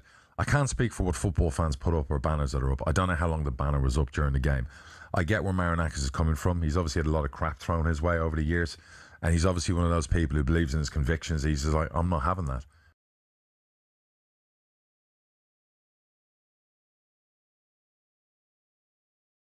Well, I'm not having that anymore, so I'm going to sue everybody. Because there were times when I was like in my 30s where I was like, I wish I had serious FU money, where I could just basically like take out every person who defamed me. But as you get older, you're kind of like, you know what? There's more important things in life. So I'm not having a go at him. I'm not having a go at Palace. I don't know legally where we go with what fans put up, it suddenly becomes a lawsuit or somebody can sue your football club. Because if a Peterborough fan wore a T-shirt that said Max Scott had a tiny todger, if that then led to you suing my football club because one of my stewards didn't spot, I know you're laughing because you know it's true, but if basically like we ended up getting sued by you because something our fans did. You're lucky I don't have FU. Yeah. Well, listen, I'm sure Marinakis and Lenjo's lawyer for the day, but the point I'm making is that it's a really slippery slope. But I respect Marinakis' right, basically, to get rid of that nonsense. And equally, it's very difficult to hold a football club accountable for what a fan does in that way. Because if we're to do that with every fan in a stadium, God almighty, the cost of security. Now, if that banner was up for the whole game and a sustained period, and there was nothing done to take that banner down where all these accusations and the snide remarks were made, then that's an issue for me. And I agree. Because I wouldn't like to see that about me at any football club. Does that make sense? Yeah, no, it does. I mean, in terms of the wider implications on domestic football, how do you account for what fans do? Because there are sort of regulations in the Premier League about checks on banners coming into a stadium, and so there is a responsibility. It's rigorous for football clubs to have some sort of control and checks over. Well, everything at clubs are different nowadays, from safeguarding to safety, security, where our fans will go mad, where our security are OTT about checking for things. And do you have drinks on you? Do you have liquids on you? Are you smoking? Are you doing this? Are you standing up during the game? Now, have you got a banner that says something about another owner? Have you got a T-shirt about Max's private anatomy? All those things you've now got to look at. And it gets to a point where it's like, okay, is this paralysis by analysis and is it OTT? So I don't know where this is going to go. If I were Palace, if I were the named individual, I'd be basically apologising very quickly. I don't know if they tried to do that already and just say, look, we let that one slip. that banner should never have been up for a prolonged period of time, and that's on us. Because if I found out somebody at Crystal Palace put a banner up about me for like a whole match and it was left there, you know, Steve Parish is someone I know really well. I message him and go, Steve, what are we doing? You know, so look, I don't know where it ends.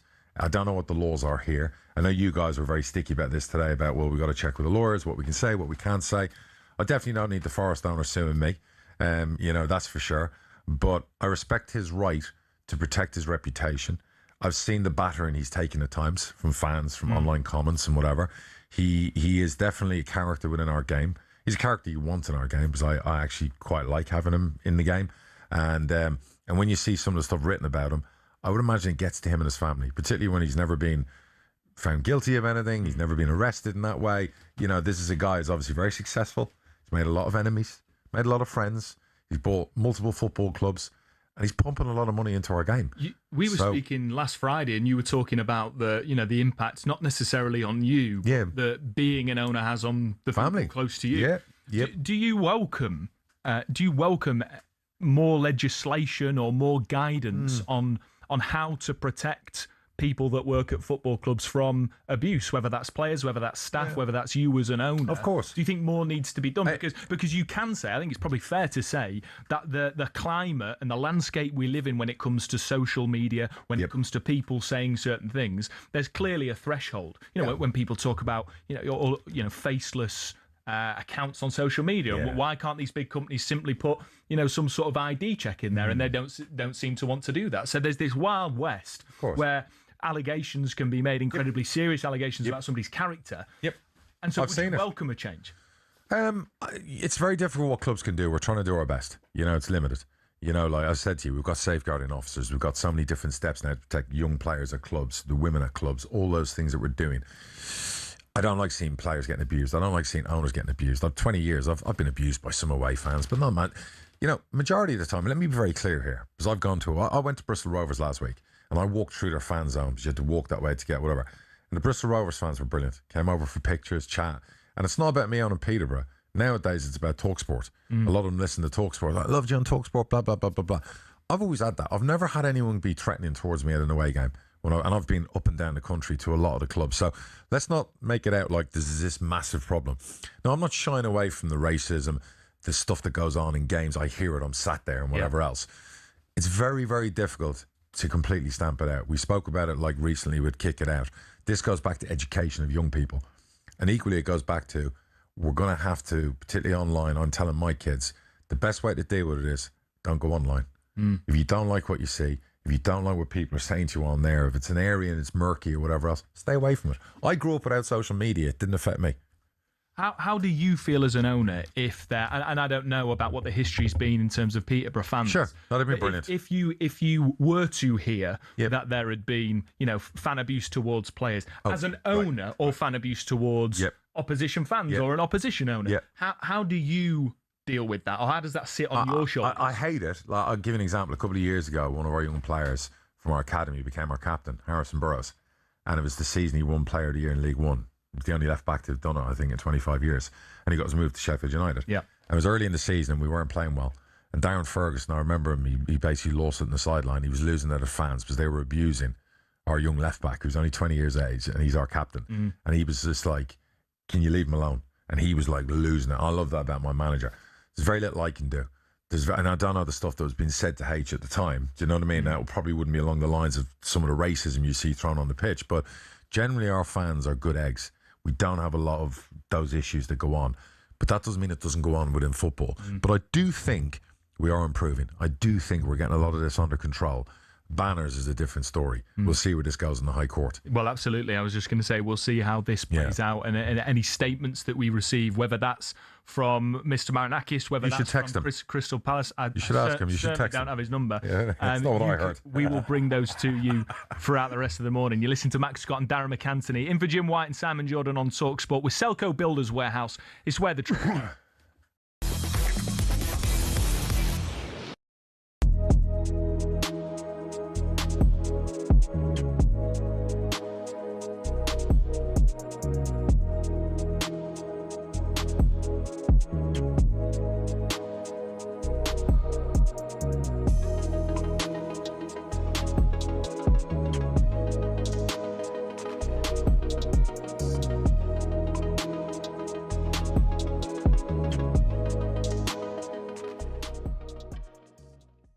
so far this season, you've got Jeremy Jacquet from Rennes. Yep. And then you've got Victor Munoz from Osasuna. Yep. Obviously, Araujo's on his way, Barcelona captain, high-profile signing. Yep. But it just feels to me that maybe because of this transition post-Klopp and the failed project last season under Arne Slot, not the season before, maybe Liverpool are in flux in terms of who they are right now, in terms of identity and their playing identity. No, I hear what you're saying. And look, it's the media's job to point these things out and come up with some kind of thesis on why Liverpool haven't won a title for 10 months. And I smile while I say that. But here's the reality. They're still the most successful club in England. Yeah. They're a world-known club. Everyone knows them. If they want someone and they can come up with the money, they can attract players. Somebody going to Real Madrid over Liverpool, I'm not losing sleep about. A French person going to Paris Saint-Germain because he's basically French and live near Paris. Again, that's not a club issue with Liverpool. We will make signings in this window. Areola will instill an identity. It'll be an identity that will be exciting for the fans to watch. I saw a lot of Bournemouth games last year. Any fans who haven't, go watch them. Yeah. They're young, they're quick, they're dynamic, they never stop pressing, they never give up. If he instills that at Liverpool, and it'll take a minute, it will be exciting. We might not be up there at the start challenging for a title, and it depends how far Arsenal or Man City get ahead, but don't write Liverpool off like that this season. Yes, we're a few pieces missing. We've got the defensive cover sorted now, apparently. We'd love a central midfielder. We'd love a right winger. We'd like a little bit more strength and depth through the squad. But I still think good things can happen this year. And pre-season games have no reflection on how our season's going to go. Yep.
Good morning, Max Scott, Darragh MacAnthony in for Jim and Simon this morning. Thank you for joining us.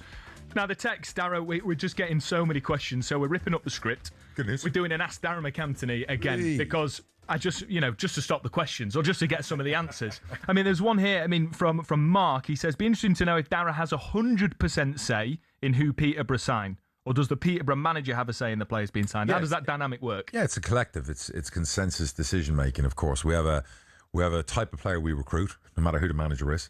Everyone knows that. We don't sign a lot of 30-year-olds. Yep. Sign a couple. We have a certain transfer model. And there's me, there's the manager, there's Barry, and there's a couple of analysts who report into us and stuff. And then when we have a player, we put it out there. And even the assistant manager was involved in May when we all met in Miami, and we've listed 5. There's our top 5. We go through to 5. So can we get number 1? No. And then you get down to the 5th one, you're starting to sweat because you're like, oh my God, There is no sixth and seventh option. But we're all on the same page that those are the players we've identified. And in that room in May, for example, Miami, and we had everyone in that room, it was like, you can say what you want in that room. So some you don't like, don't agree. I give immunity to my staff, the people who work for me, to call me names, do whatever. Once we leave the room, it's done. Complete immunity to just spew. And it's really healthy. And we talked about various players. And then what we did was we do a deep dive in characters, personalities, medicals, all those kind of stuff.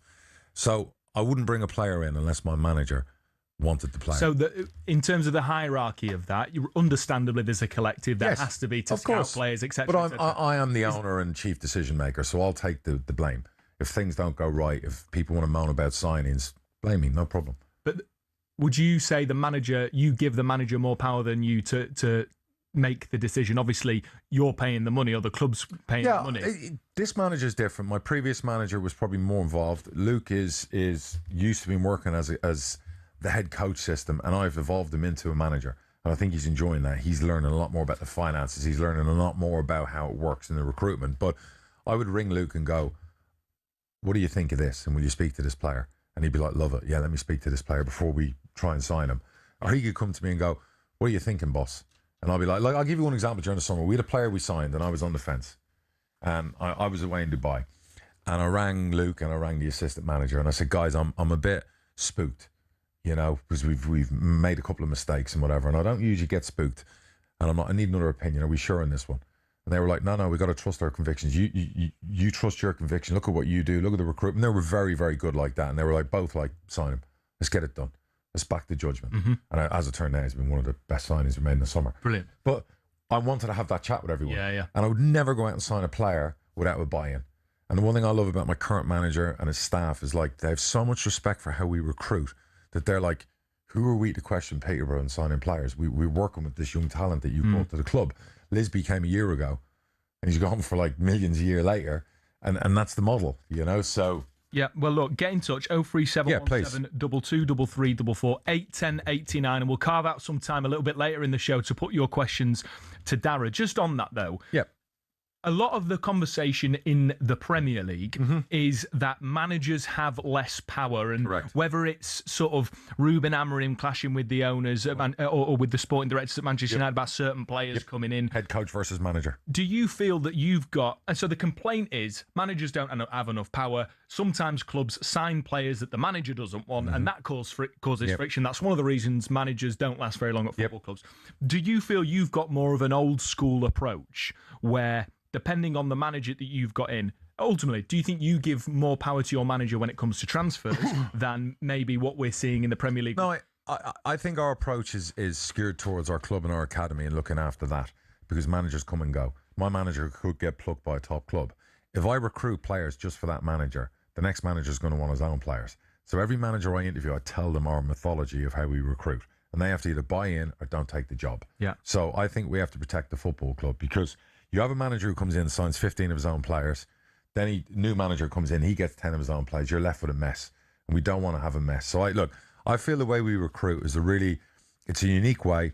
It's very open-minded. There's a buy-in from the manager, his staff. Nobody is signed without the manager wanting that player. So if the manager rang me and said, look, I don't fancy that player, don't want it, I'll go, no problem, we don't sign the player. You know, so we always communicate. You talk to any manager that's worked at Peterborough, regardless of what people write online or reputations or all that kind of stuff, you know, we very much open communication on everything we do. Well, this is one more I'm going to take because it's in the spirit of this conversation. You pride yourself, and I think a lot of listeners and a lot of football fans that don't know Peterborough respect this about you, about being the most open, honest football club owner. Adam says, hi, Darragh. Is there such a thing as an owner being too open? What with Hull's owners been doing on Twitter, does that sort of stuff make a difference to the business that the club can get over the line? I don't know if you spoke about this when you were with Crookie, but do you think owners can be too honest? Have you ever been guilty I've of been being too honest? Oh, God, yeah. I was so honest about 15 years ago. I went on a rant after a game that Twitter actually invited me in because I broke Twitter at the time. So I went to Twitter HQ in the UK. It's when they verified me because of whatever I did went viral in America. I think I put up 10 reasons why we didn't win a game on a Saturday, and I hammered everybody. I think I must have been like 32 at the time or 33, and I just lost my mind because I got so emotional about the result. As I've got older, I've kind of calmed down. So I've definitely like gone too far with my honesty and directness, and that's probably been disrespectful to everyone within the football club. Now, The Hull owner, I'm going to say this for him. He's having some fun because they've just won the ultimate prize. They're in paradise. Let him have some fun. I love what he's doing. I know why people would get irritated by him putting up the percentages and the countries and the nationalities and the wish list and whatever. But this is a guy who got criticised for Hull at a bit of a crappy season a year ago. Mm-hmm. They've followed on by winning. They had an embargo. They've won a promotion to the Premier League. They are in paradise. And right now, he's living the best time of his life. I can only imagine what it would be like sitting there going, look at those fixtures in the Premier League. I'm going to have some fun bidding 20 million for this guy from Zimbabwe or from South Africa or from wherever. So I have no issue with that. And I think more and more owners need to be a little bit more upfront and out there. There's not enough of them are. Do you think that sort of honesty goes against maybe a bit of traditional Old British school sensibility, that we're not used to that brashness and we're not used to an owner coming out and saying, hold on a minute, I'm not having that. And essentially the Hull owner's, shtick was he didn't like the transfer reporters getting it wrong. Yeah, the rumours. And so he was like, well, I'm just going to manage it myself. So I'd see rumours all the time. And the old Darragh would have been straight on that and gone, no, not happening. Peter O'Rourke is like the famous transfer guy. He's like the Ben Jacobs of Twitter. And he's always like putting Peterborough in with this non-league player, that player. And I'm like, never seen him, never even heard of him, never talked to him. So occasionally I'll pop up and go, not true, Pete. Then I stopped doing it. So, I understand that the want to bite and the Hull owner putting all those things up there. But at the end of the day, look, if you're willing to give it, be willing to take it. So if you're out there, you're going to get criticised. And I've been hammered on social media, and I've got no problem with that. But I like to feel I'm pretty open and transparent. And I would have a reputation, not Marmite, but as maybe a big mouth and be vocal and loud and whatever. But again, you're not going to hear me tell lies. I'll tell you the truth. You might not like hearing the truth, but I'll tell you how it is. Well, we've been talking about owner honesty. A little bit later, we're going to be talking about player honesty. Are players too media trained? Do we want to hear more from players? Do we need more personality and authenticity from players? All that's coming up a little bit later. 03717 223344. You can call us or get us on WhatsApp for any questions for the man to my left. 81089 as well. We'll get to those a little bit later in the show. You're listening to Max Scott, Darragh MacAnthony in for Jim White and Simon Jordan. All thanks to Selco Builders Warehouse. Check out this month's real deals at selcobw.com.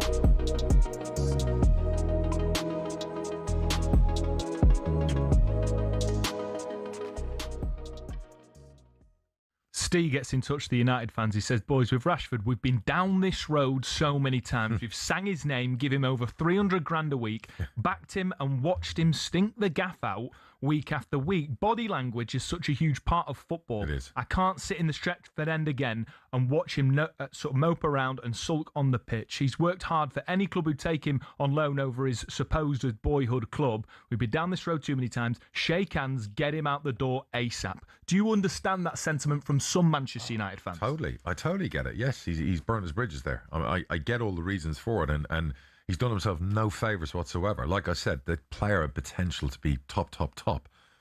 Really, it's time to buy him a giant mirror. It's like, look in the mirror, son. Barcelona didn't want to buy you for 30-odd million. That's a drop in the ocean for a club like Barcelona. Nobody in the Premier League allegedly wants you either. So I don't see any, I said recently maybe Tottenham should sign him, but they're obviously not getting the bids. So you're already at one of the biggest clubs in the world. Like, at some point, when does the penny drop? Because your next contract's not going to be 350 grand a week. The Saudi money looks like it's going away. I ain't sure Turkey, somewhere he's going to want to live. Yep. So where are you going after this? How old is he now? He's still, he's in his prime. So he's really got to figure this out and buckle down, or he's going to become a 31-year-old nobody, who basically his career is dried up and finished, in a few years' time. So really, maybe they're going to motivate Marcus Rashford. Maybe that will suit Man United. But I agree about the body language. I agree everything that happened before. And he ended up with a massive contract that they can't get out from under. So I don't think the people at United, the powers to be, will fall for that again.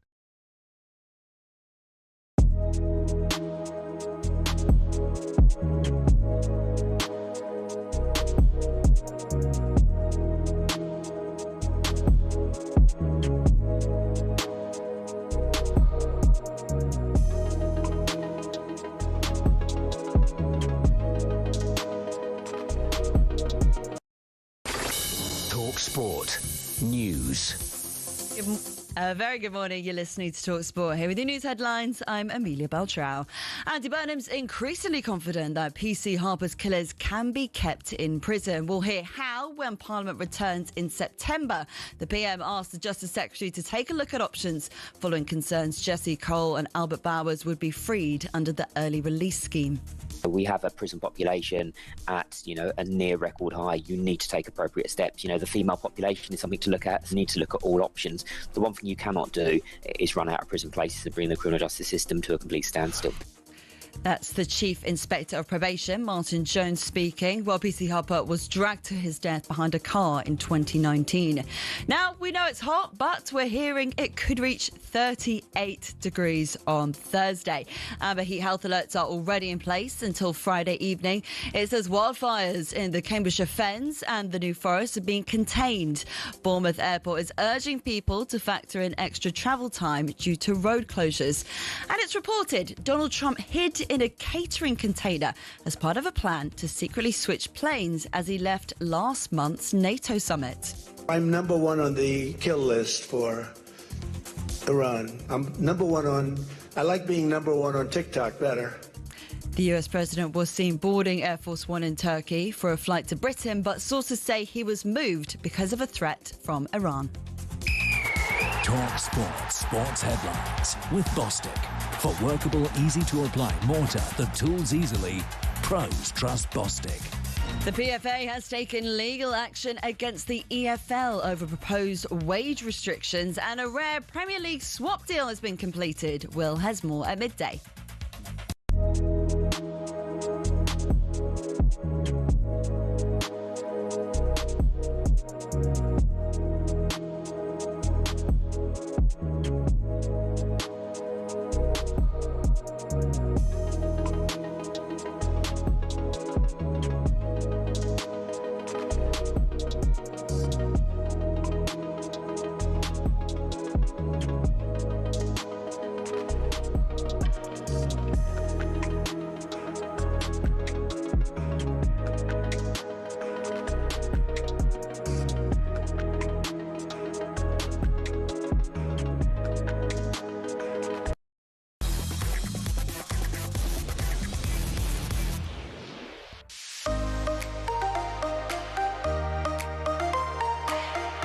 Good morning, Max Scott and Darragh MacAnthony in for Jim and Simon. Thank you for joining us, and thank you for all of the texts coming in for our second version 2 of Ask Darragh. We're going to find some time a little bit later on the show. You can keep those coming in.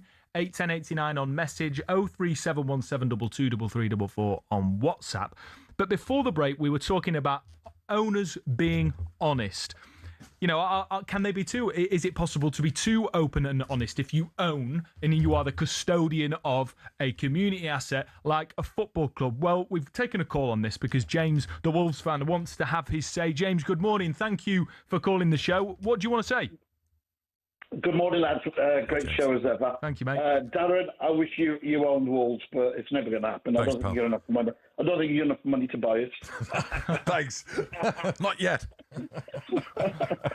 But honestly, them Chinese owners are terrible. They're not bad, but they haven't been honest with us. It's been a nightmare at Wolves, But we move on. I like the Championship. I think we'll come back. Definitely. No side's got a God-given right to come back, but let's see what happens anyway. But, go on honesty. What do you make? What do you make about it? No, they ain't, because our owners, not all of them, the best owners are probably this guy at Peterborough. Thank you. The guys at Brentford and Tony Bloomer at Brighton. Definitely. I think they're brilliant owners. I think and the British. I've got no love for American owners or foreign owners, And Naracostas or whatever his bloody name is, the one at Forest. I think he's he is for the club. I think he's a great owner. I really do. Yeah, and you've just named there. James, thank you for the call. Great call. Has just named a variety of different owners. Right? We talk about Evangelos Marinakis at Forest, Tony Bloom at Brighton, Darragh MacAnthony at Peterborough, all named there. Yeah. It can be a broad church, right? Absolutely. Look, there's Matthew Benham at Brentford. I had lunch from last week after I was on here, and he's a great guy, great character. Tony Bloom, and some of those aren't front and centre and out there. It's not their style, and that's fine as well. Like, there doesn't have to be one size that fits all. We can all have different characters. Marinakis, different character. It's good for the game. It's when you see like people like Turkey and whatever else who are giving it all of that about wanting to buy a club, and then you see the real people who are owning clubs and in the battle, in the game, working for the game. These are people, and some of the ones named have been around for years. Like, Tony, Matthew, myself, there's probably 60 years of ownership amongst the three of us. That nowadays, that's rare, by the way. And again, I'm not pushing myself up here, but I think I'm the 5th longest owner or something in the EFL. Wow. And I think that's going to, over the next 20, 30 years, change. It'll be like every 4 or 5 years, you're going to see clubs change hands a lot, as prices go through the roof and all of that. Like, there's nothing wrong with being honest. I say to every owner, and I'll say it again, come out and tell your fans the truth. Yeah. Come out and tell your fans. If you're having a hard time or financially, whatever, tell your fans. Because they can go with you or they go against you. Yeah. Like my fans are obviously, a few of them are upset we haven't signed enough players. But I've said it constantly through the summer. We're going to be methodical about how we do it. It might not be as quick as everyone likes. And I remember when we sold Lisby a couple of weeks ago, I rang everyone around the club and said, because the boy wanted to move and I facilitated the move. I didn't want to sell him. I did it. The boy wanted to go. And the manager wanted him to go because he thought it was right for the player. And I agreed with the manager and Barry. And I rang all the people around the club and said, put your helmets on. The next 2 weeks, it's just going to come You're with going us. to get pelted. Because we knew we weren't signing anyone for a while. So it was going to be the immediate, you sold our best player. And you're going to replace him with a non-league winger. Well, we signed him from non-league a year ago. So it was going to come. But that just be truthful. Come out and tell people. No doubt thick skin needed, regardless of who the owner is. We've got texts in from Mark, Steve Gibson, Borough owner, best in the business. Reminder, keep those texts coming in. We'll get those to Darragh a little bit later on. But it's time now to catch up on the odds, all thanks to BetMGM.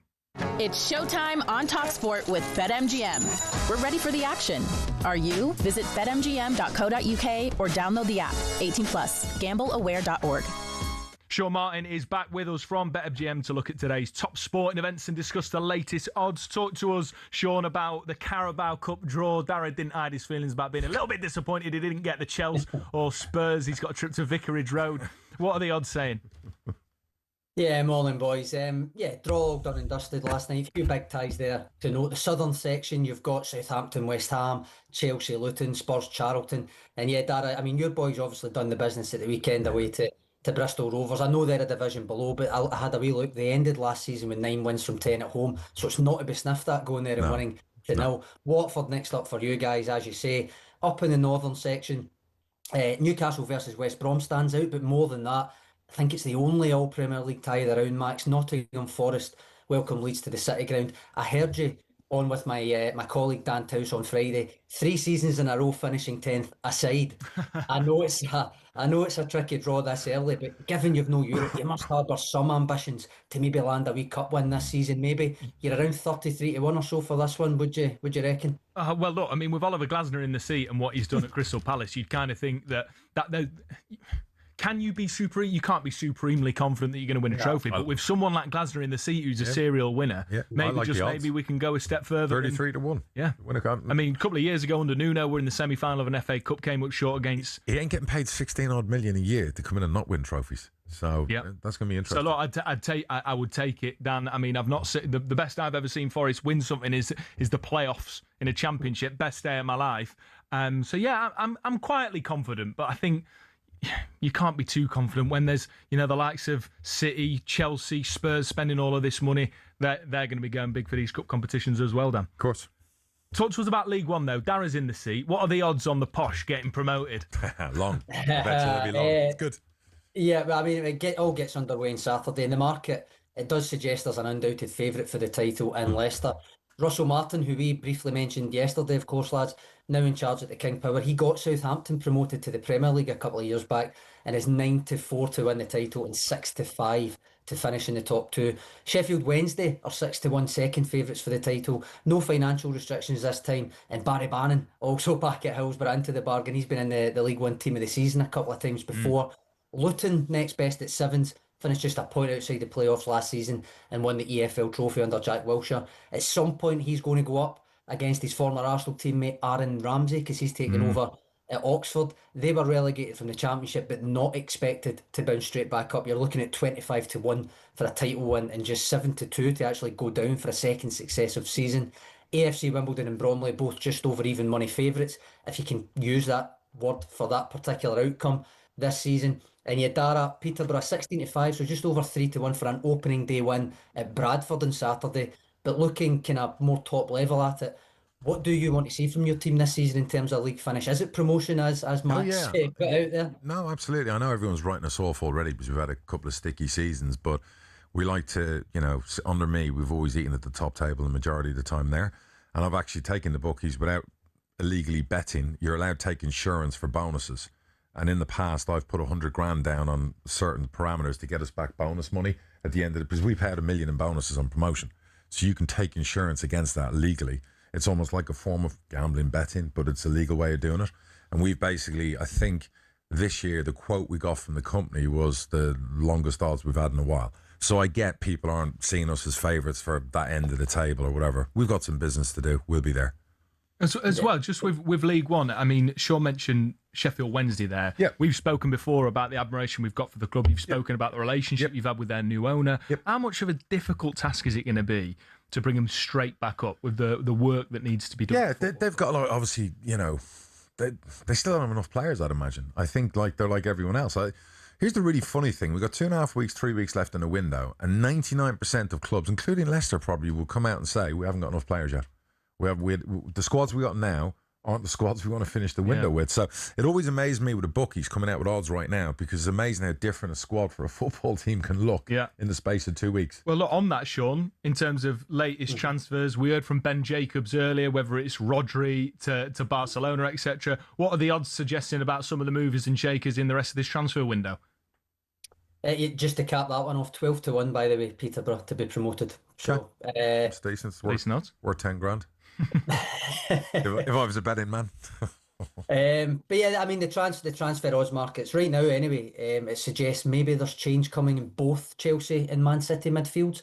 The Rodri reports, as you referenced there, they've been around all summer, or certainly since the World Cup.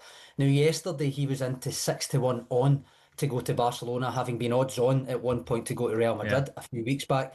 We're now no longer taking bets on that one. It seems to be getting to the kind of here we go stage almost with that one with Rodri. But I do hear Ben Jacobs on with you guys a lot, and he often mentions the domino effect for transfers. Quite a well-known phenomenon, I suppose. And just in terms of the kind of odds, we've seen some movement to suggest that might be the case here with Rodri seemingly on his way out of the Etihad, because Enzo Fernandez has moved into just 6-4 to head north and join Enzo Maresca again at Man City, and consequently Bournemouth's Alex Scott is now odds on at 8-11 to go to Chelsea. Wow. But that all led us to debate earlier, lads, all this central midfield chat this summer. Why are more big clubs seemingly not in for Adam Wharton? Because he's 3-5, so still odds on to stay at Crystal Palace. And beyond that, it's about 5-1 for a move to Man United, 7-1 Man City, 8-1 Chelsea, 5.5-1 for Liverpool. And I do think I recall you, Darragh, multiple times saying Adam Wharton to Liverpool should be both. Get him done. Get him done. I mean, it is fascinating, like Sean's saying, that domino effect, because the Enzo Fernandez stuff has gone quiet seemingly. I know it was very loud before the end of the season. Then, his antics in the World Cup. It's too expensive for his age now. What is he? He's got to be 26 now, 27? Is he worth the money that Chelsea paid for him? If Chelsea had a team like Chelsea 5-6 years ago where they were winning titles and they paid that money, yes. When they were in a rebuild stage, probably no. So they probably overpaid by 20 million, but I think it was a statement signing, hence why they did it. And this Alex Scott stuff, if like Sean suggests that this could be something that happens, Bournemouth's position has been they don't need the money. For sale, understandably so, but there's always a price, no? I guess there is, but Bournemouth will argue they sold a lot of players last summer. They brought a lot of money in, so they're probably in a really powerful position where they're like, you know what, we're just going to give the new manager a couple of windows without stress. And they probably say to Alex Scott, you're not going to like that, but we'll give you a new contract and a few extra quid and you can go next summer. So I would imagine that'd be the compromise. He ain't going anywhere, in my opinion, this window. Fascinating stuff. Sean, thank you so much. Thanks, Sean. Absolute pleasure. Cheers, guys. Brilliant. That was a look at the latest odds, all thanks to BetMGM. Visit betmgm.co.uk or download the app 18+, be gambleaware.org. It's showtime on talkSPORT with BetMGM. Keep things golden with responsible play at betmgm.co.uk. 18+, gambleaware.org. Okay, some breaking news to bring you regarding my beloved football club, Nottingham Forest. It's been confirmed they have confirmed the signing of Ousmane Diomande for £34.3 million. A big, dominant, skillful centre-back to join that back five for Ole Glasner, or back three, whatever you want to call it. He? You sorry? Glasner's worked with him before, has he? I'm not sure he's worked for him. I think he's admired him for a long time. And, you know, what you would imagine one of the provisos of Glasner coming to Forest is that he'd be backed in the window. This is no doubt a key signing for Forest to play the system that they want to under Ole Glasner. Ousmane Diomande, a Nottingham Forest player. You're listening to Max Scott and Darragh MacAnthony in for Jim White and Simon Jordan on talkSPORT with Selco Builders Warehouse. Check out this month's real deals at selcobw.com.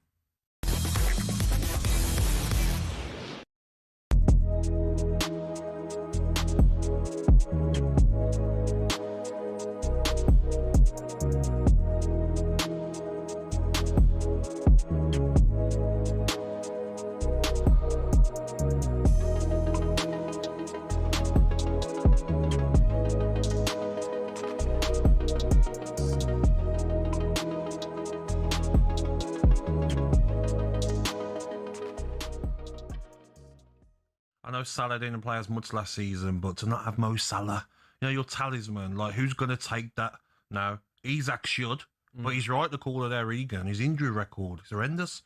If he gets injured again, touch what he doesn't, who's the striker? Gakpo, false nine? Apparently they're in for Bacola.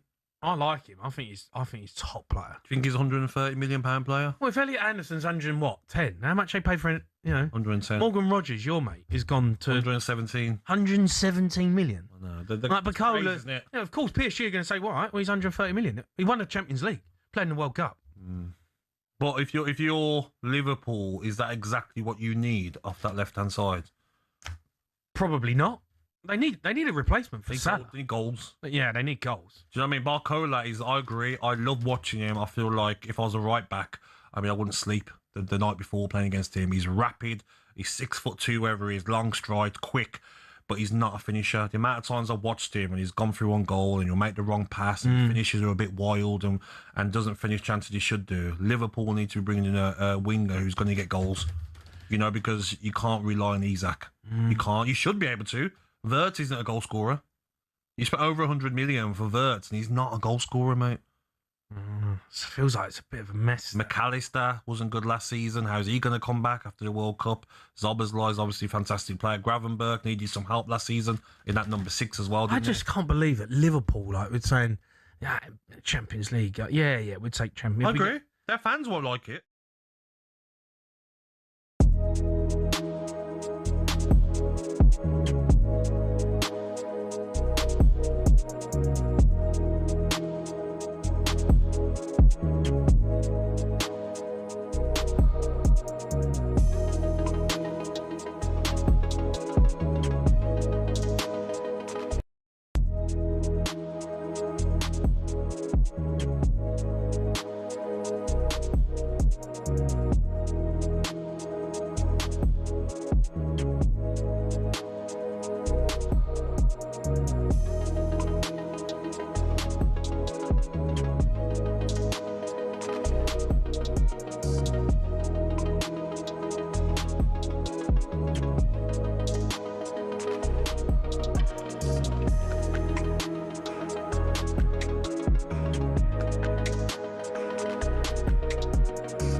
Good morning. Thank you for tuning in to talkSPORT. It's 11:50. Just turned 11:50 with me, Max Scott, alongside The brilliant Peterborough chairman, Darragh MacAnthony. And we've been getting the texts in. Remind you can get those in 81089 03717 223344 because we're going to be doing an Ask Darragh up next, a little bit later on the show. But I just want to read this one out, Darragh. It says, Darragh, my son and I have always been Man United fans, but due to the cost of going to football, we decided to go to our local club, Peterborough. Under 14s, Y3 or Y20 a season ticket makes it very affordable. Now, myself, my wife and both kids are all season ticket holders. Thank you for making football more affordable.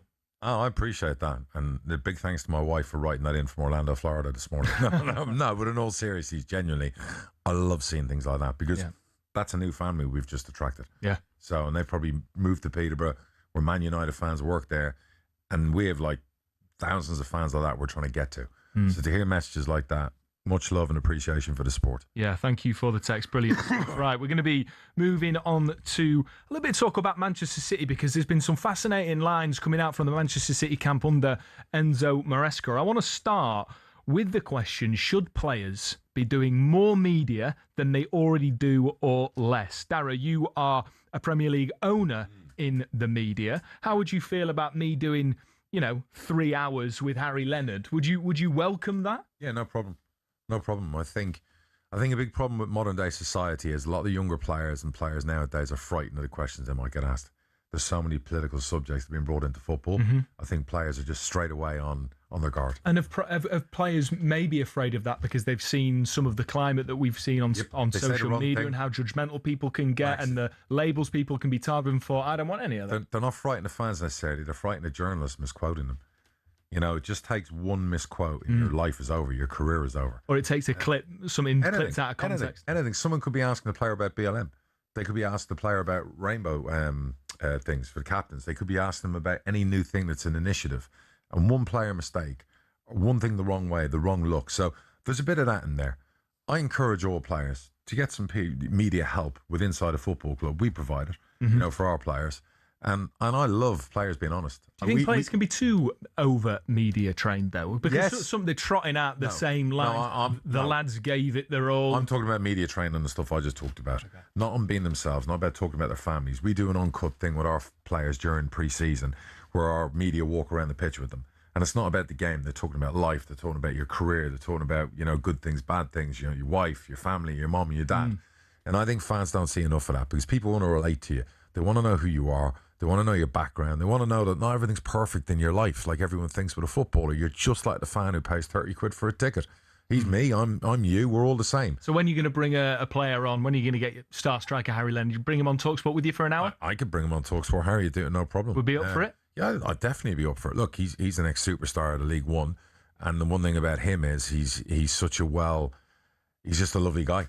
He's really easy and really natural. Okay. Even some of our younger players are like that, but it's tough for players. But I want them all out there talking. The reason I'm asking this is because there's been a great article from Sam Lee in The Athletic during Manchester City's pre-season. Obviously, they're over in South Korea, and he's revealed that the media have been given a lot more access to players than they ever had during Pep Guardiola's tenure.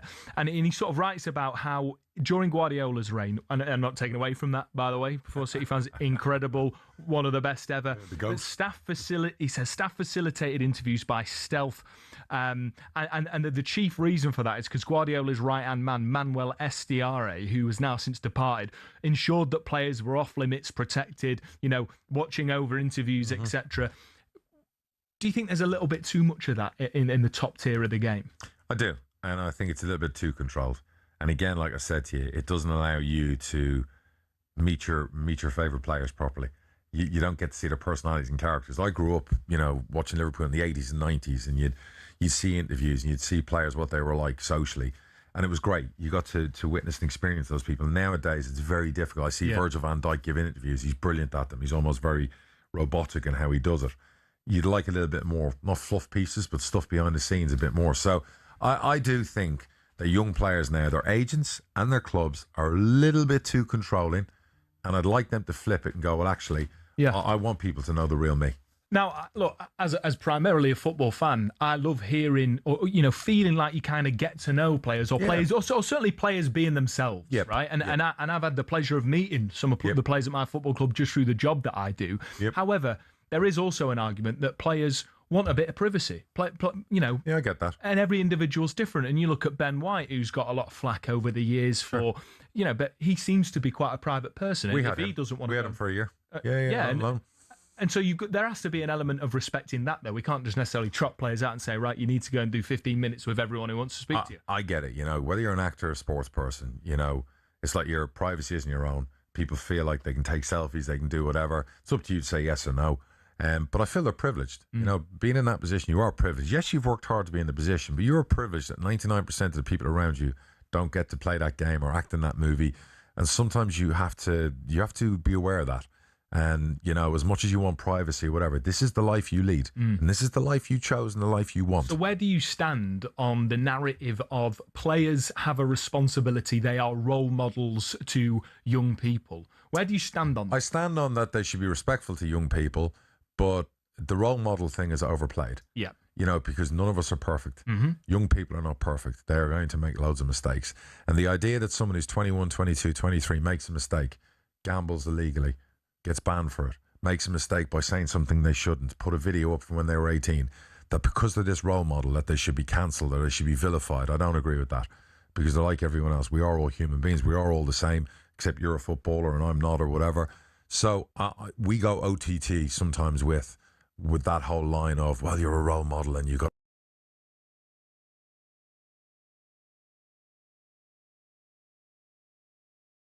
life's there to be enjoyed, and nobody's breaking the law, and nobody says footballers have to be 100% role models. But you can understand, though, that if someone's stumbling out of a nightclub while being paid 300 grand a week, that people might have questions about whether that's the appropriate behaviour. Yeah, and for every story like that, I've got stories of the 80s and 90s of football teams winning Champions Leagues, doubles and trebles, where the players did that 4 nights a week. So I guess we're in a different time. I guess players aren't allowed on a Saturday night even to go out and have a drink to celebrate a win. It's just different. Maybe that's where I feel nowadays. Do you think players, that's changing? It's too robotic. Well, we saw there was a great interview with, I think I spoke to you briefly about it last Friday, with Roberto De Zerbi, who in the depths of Spurs' struggles last season took his team out to a restaurant, and it wasn't some sort of crazy boozy affair, by the way, but they were allowed to have a drink, and that maybe that was one of the very many important moments where the players felt that they were human, that they could relax despite the pressure, that they understood their manager, that their manager trusted them not to go and behave like 15-year-olds on a night out. I loved it, and some managers can be for that and some against it. Nowadays, more of them are against it, and it's become harsher and stricter. It's probably a lot more fun being a footballer 30 years ago than it is now. But like anything, there needs to be a bit of balance. There has to be balance. Probably to the benefit of the sport, it's become more elite, players are fitter. More professional. But Max, young people are still young people. Yeah, no, I'd take that. I'd say they that. still make mistakes. And the old one might fall out of a nightclub with a couple of birds on his arm. That's just the way life is. Well, look, we were speaking about Brandon Williams just yesterday. And how, praising him for coming out and owning the mistakes that he's made and the poor decisions we've made. And hopefully there is still a place, should his attitude continue to be what it seems to be, there should be a place in football for him, because he should be allowed a second chance. And I saw the comments afterwards by some people were hammering him for his, I think he was found guilty for driving. Dangerous driving. And some of the comments were just, oh my God. Like, seriously, he made a mistake, he paid for it, he got punished. What do you want to do? Do you want to hold that over somebody for the rest of their life for something they did at 21 or 22? So that's the society we live in. And here's the bigger problem. Players nowadays, 20 years ago, you didn't have cameras on you all the time. There were no camera phones. There was no access. You could go to a club. You could go to a restaurant. You could do all those things. It was usually a journalist was in your bin or looking through a window to find a story on you. Now cameras are on everything. So I feel, I saw Haaland talk about he never goes out really. He stays in with his wife. He rarely goes out. I get that side of it too. Yeah, it that must be a real pressure and something that must be tough. You do not want that invasion of your tough. privacy, no doubt. Look, we've been, this started in a conversation about Manchester City, so it's worth saying that this Sunday, talkSPORT is bringing you live coverage of the Community Shield between Arsenal and Man City, live from the Millennium Stadium in Cardiff. That one kicks off at 3 p.m. I want to thank John for a lovely text. Fabulous show, Max and Darragh. So entertaining, informative, interesting, opinionated, but reasoned. Happy days. You listen to Max Scott, Darragh MacAnthony on talkSPORT.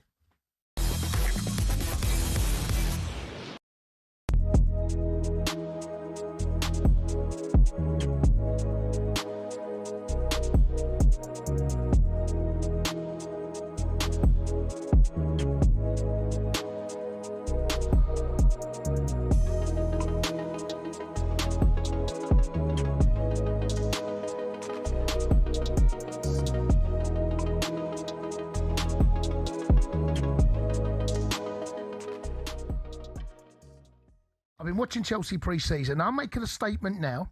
There is no reason why Chelsea cannot win this title. In fact, I'm going to say it. Chelsea win the title. Oh! Chelsea win the title. There is something about Chelsea. There is something about what we have got a cheat code. I'm not proud to say this, but we can go and win the title for a number of reasons. One, have you seen our front three? João Pedro, Morgan Rogers and Cole Palmer. Cole Palmer's at a rest.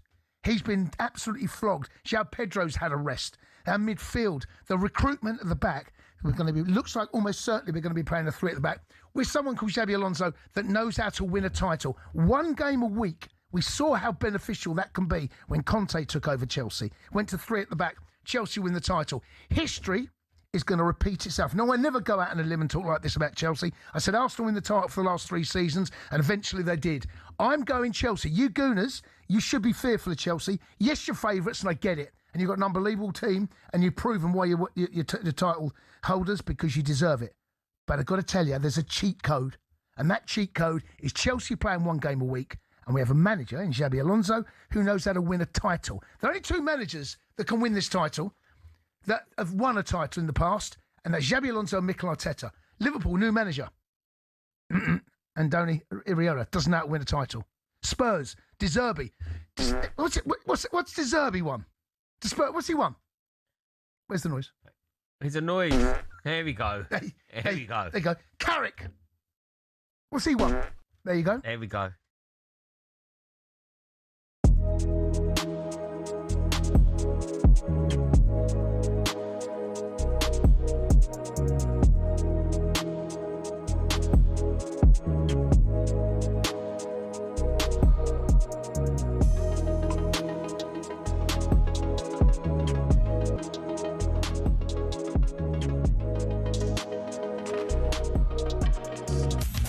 talkSPORT Sports Update with NordVPN. Connect and protect your online traffic with our most advanced VPN. Good afternoon, 2 minutes past 12. talkSPORT understands Arsenal's Miles Lewis-Skelly, who started the Champions League final for the Gunners, is being offered to multiple clubs, including Manchester United and Chelsea. It's in the wake, of course, of the Bruno Guimaraes signing. Elsewhere, the PFA has taken out legal action against the EFL over wage spending reductions in League One. Clubs now can't spend over 50% of revenue on wages compared to 60% last season. Peterborough owner and EFL board member Darragh MacAnthony explains why the EFL took this step. We have to do something, which we feel we're within rights to do, to safeguard and protect and make sure that hundreds of employees, not just players, but employees at football clubs, get paid and everything is sustainable in the right way. So what we feel we're doing is the right thing. Meanwhile, talkSPORT understands Manchester City see Enzo Fernandez as an option to replace Rodri. Chelsea maintain his £120 million price tag. Forest have signed Côte d'Ivoire defender Ousmane Diomande from Sporting for £34.3 million. Midfielder Cher Charles has completed a £30 million move to Fulham from Southampton. And could Christian Romero be headed to La Liga? Here's talkSPORT senior football correspondent Ben Jacobs. Yeah, unless we get a twist, Atletico Madrid are the front runners. Spurs and Arsenal were never really going to do business. And Barcelona, despite the fact Ronald Araujo has gone to Liverpool on a loan, haven't made their move yet.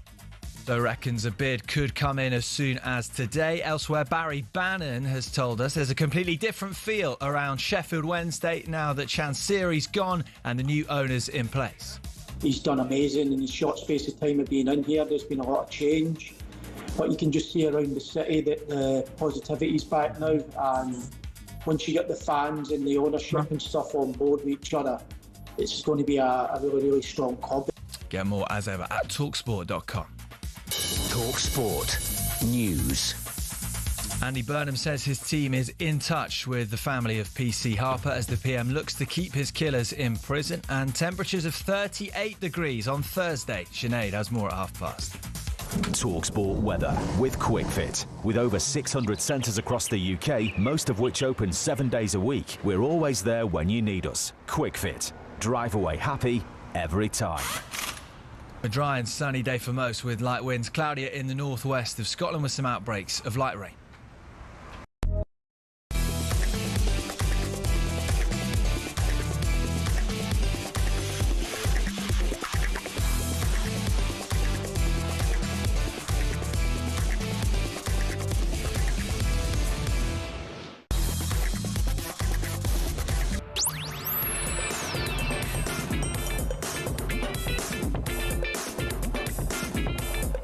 Good afternoon. Final hour of Max Scott and Darragh MacAnthony live on talkSPORT, in for Jim White and Simon Jordan. A little bit later, we're going to be responding to Jason Cundy's claim that Chelsea can win the league this season as well. Keep your texts and questions coming in for Darragh MacAnthony for Ask Darragh later on in the show. Anything you want to ask about life, about football, he's an open book. He'll answer your questions. 03717223344 is the number to call. However, right now, we've got an incredibly special guest in the studio. And we're going to pick out who's been the real deal this week. And it's certainly the man to my left with Selco Builders Warehouse. The Real Deal on talkSPORT with Selco Builders Warehouse. For the latest special offers, pick up this month's Real Deals in branch or view online at selcobw.com. It's repeat or revenge. This is Troy Williamson versus Callum Simpson 2. Simpson may be getting the better of things, but this is rough. It's tough, not particularly attractive in there right now, but it was never going to be that way. Williamson is holding on, desperately clinging on. He absorbed some terrific right hands, and how did he stay upright? Whatever the result, these two lads are never going to forget this fight tonight, because they're being dragged, both of them, into uncharted territory. British and Commonwealth Super Middleweight Champion from Barnsley, Yorkshire,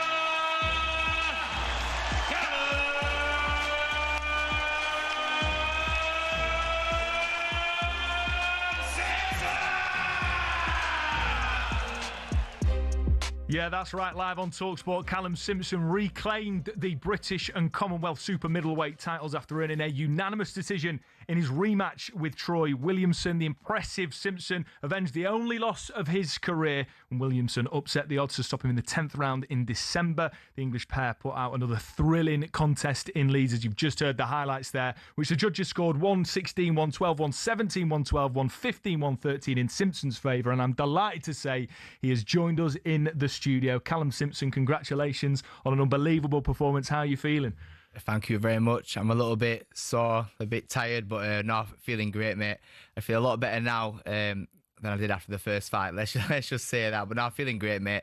Well, thank you for having me down. Well, look, mate, you're looking well. I went go-karting at the weekend, and I felt like I'd just come out of a 12-round fight with you Sunday morning. So it just shows how well-conditioned I am. But you're looking well. Look, a lot was made about that defeat to Troy the first time round. What did that teach you about yourself to then come back, get the win, unanimous decision? How does that feel? What did you learn? Yeah, like I said, it felt great after the first fight. A lot of people wrote me off. The same people that wrote Troy off tried to write me off. Yeah, saying it was too early, trying to have a comeback fight before, or Callum struggles at the weight, it's going to get stopped again this time quicker. But I knew when that weren't going to happen. I've always got confidence in myself. And I knew we were going to beat Troy. But yeah, you got to let people just say what they want to say, let them get on with it. But all you can do is believe in yourself and believe in my own preparation, and that's all I can do. And that's what I did. And yeah, we got the win in good style as well. Like, put on a good performance, and again, it was a very competitive fight. Yeah. Fair play to Troy, very, very tough, very fit. But yeah, I feel like I dominated the fight, and yeah, everyone expected me to box him as well. That's the funny thing, because I was training because I'm with Ron McCracken now, been with him since January. Everyone thought I was going to stay off him with the jab and keep it long. But no, me and Rob spoke before the fight, and they said in the first fight, it was the counter right hand from the sloppy jab that I threw that I got caught with that put me down at first. So we didn't want to give him that shot. We knew we were going to come swinging over with a right hand all night on the end of his range. So we just thought, we don't want to be on the end of his range all night. We want to come in with a 1-2, 1-2. When you get in, lean on him, let 2-3 shots go. Don't give him no respect in there, because the first fight, I was too nice to him on the inside. Straight away in the first round, it was in with his head in his palm, and the referee was warning him straight from the first round. And I thought, I'll let him keep doing it. The ref take a point, might do this, but the ref weren't. The full 12 rounds, the 10 rounds, the ref weren't doing nothing. And I spoke to Rob about this, and he said, look, you got to take it into your own hands. You can't leave it to the ref. And they want to get straight to car park and get off home after. They don't want no dramas. So like I said, it weren't Christmas. I was getting nothing in there, so I was doing the same back to him. Let me ask you, obviously being in sports, and congratulations. Thank you. Everything nowadays in our sports analysis. So you just said something interesting there about Rob. Do you actually sit? I know you do your training before a fight. Do you actually sit with videos and do proper analysis and go through that first fight? And you've talked about methods how you're going to win the second fight, and obviously that analysis worked. Is that a big part now of modern day boxer? Yeah, I think so. I think with Rob, we did it a bit less than I've done with my former coaches before.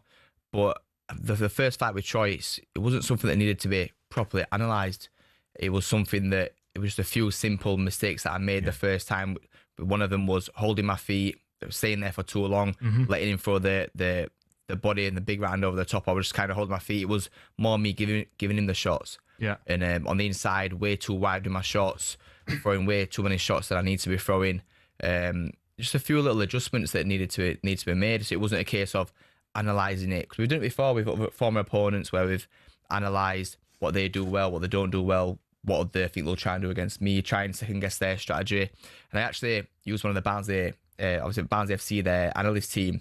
They actually analysed one of the fights. So the fight with Zach Chelly, because we're headlining at Barnsley Football Stadium, and I worked with them to analyse one of the fights. So they cut it all up on video for me, and they do like a full 2 minutes of every jab that he threw or every right hand that he threw. So when his weight was on his back foot a certain way, I knew the right hand was getting cocked to come and get thrown. Yeah. When it was on his front foot a certain way, I knew what was coming. So I'd already seen it. Whereas with Troy, I'd been in the ring with him already. I'd already been in there with him. We knew what we were going to do. We knew every time I threw, we were going to come out with a big right hand or the left hook or uppercut if I let off my front foot. It's interesting you talk about the work you've done with Barnsley. That's brilliant to hear. We were literally, before you came on air, talking about some of the pressures that modern day footballers come under. And sitting in front of you with your belts on the table, unbelievable, by the way. You've still got bruising. The pressure you're under, I don't think you can compare it. Or you can't compare it to footballers. It's another league. You're in on your own in a violent sport, and particularly with the loss that you'd had to Troy. Yeah. What was the motivation? Was it sort of proving something to yourself, or was it that you wanted to prove to Troy that you're the better fighter? I don't think it was proving anything to anybody. I knew I could beat Troy. The journey that I'm on, it's I want to be able to look back in 5-10 years time when I've finished and know that I've given my all to boxing, and know that whether I become a world champion or if I don't, that I give myself the best opportunity and best chance to do so. And again, I've got confidence in myself. I've got confidence in my preparation that I could beat Troy, and that's why I believe I could beat him. I knew I could beat him, so that's why I wanted the rematch.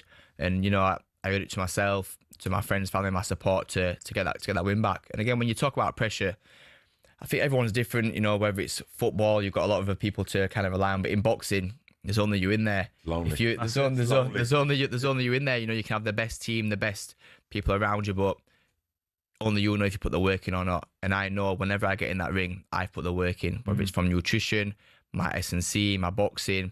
I know that I've ticked every box as well as I can. This last fight, took myself away from home for the last 5 weeks, staying in a hotel just close to my gym so I could be focused.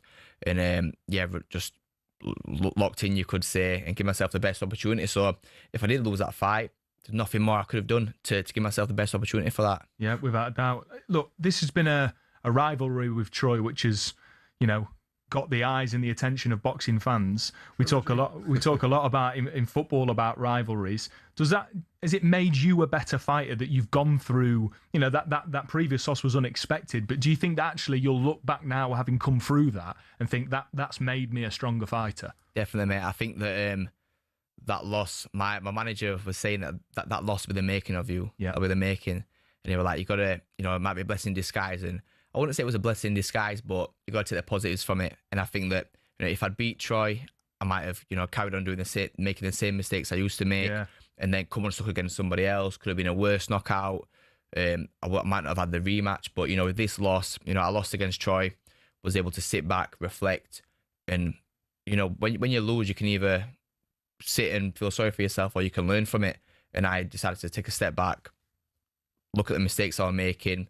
Got a new coaching team and learn from the mistakes and still made some mistakes on Saturday, but a lot less of what I used to make. But again, that's just about the experience and going through it and trying to improve from it. And I think, that the loss to Troy probably could be the best thing that's ever happened to me in my career. Yeah. But what I will say in regards to pressure, as what we mentioned earlier, is, like I said, everybody's different. But for me, I don't really feel pressure in there. Everyone, I've got so many support, 1,000 people coming to watch me. Everyone asks about pressure all the time. But this has been my dream since I was 9 years old. I'm 29 now. I've been doing it for 20 years.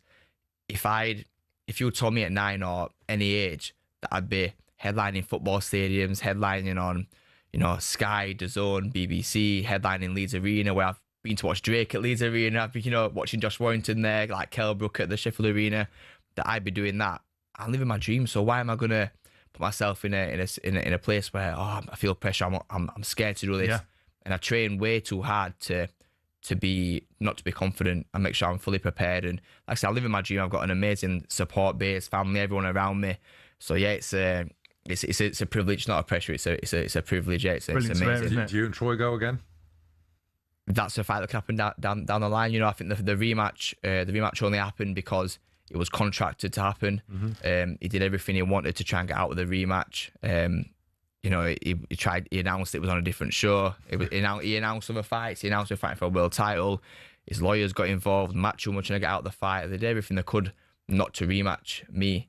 But again, he'd signed to the fight. He signed to the fight. He'd agreed to the rematch, and we finally, after a lot of persistence, got the rematch on. So immediately, I don't think it's I've got to think about my career. I don't think it's something that's going to happen next at all. Yeah, you've done it. You've proven it, right? If his promoters Matchroom want to come with a great offer for us to get the trilogy, then obviously I'm open all ears. But that's not something I'm really focused on at the minute, or my team are focused on at the minute.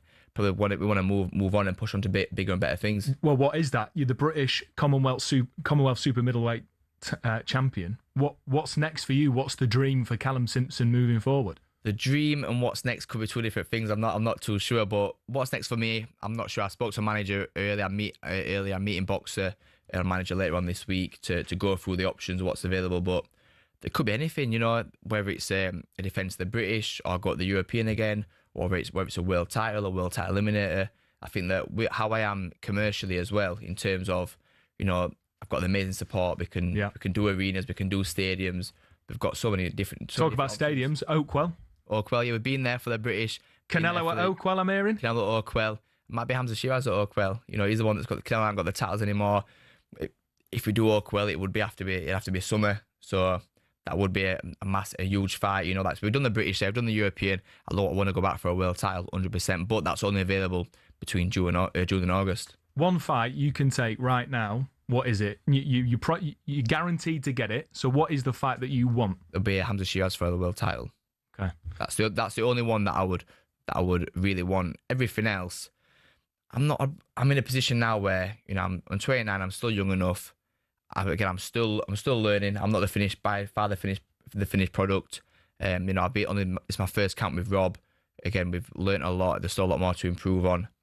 So yeah, I'm in a great position. I'll be ranked top 10 with all the governing bodies again in a couple of weeks when the rankings come out. Got my belts back, and like I said, I'm enjoying the journey. So a lot of boxers that I want a world title next. I need this next.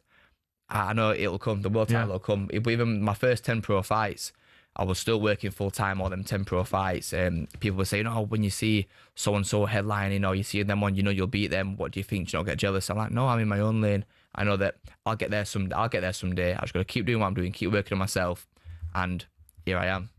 So I know that world title's going to come. So I don't have to go chase anybody, call anybody out. I just keep doing what I'm doing, keep winning. Whether it's next or next year, it's going to happen. Callum, absolutely love the mindset.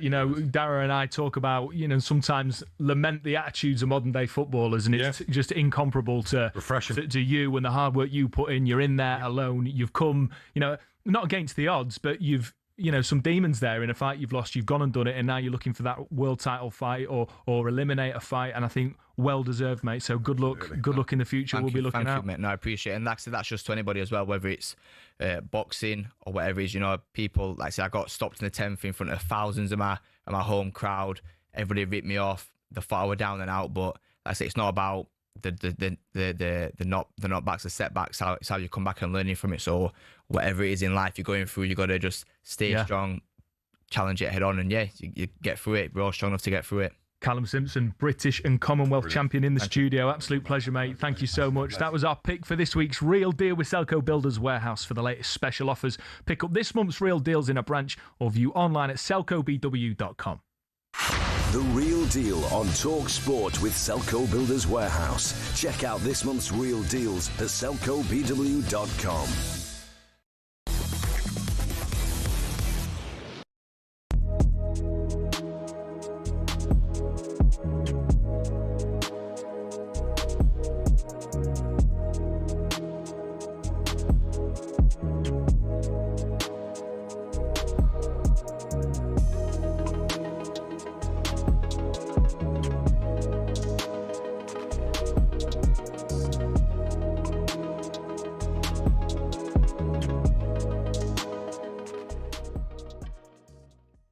We don't know. Because, do you know what I'm not buying, Gabby? I'm not buying this whole, Victor would have been a problem. I don't know if we would have been Vinny would have taken the number 7 shirt, would he? No. We don't know. I don't think that, but like Vinny Jr.'s character, like he's coming to Arsenal, he wants Ballon d'Ors, do you know what I mean? Like, what's wrong with that? No, but I'm saying, and also he's coming in on a lot more money than other players.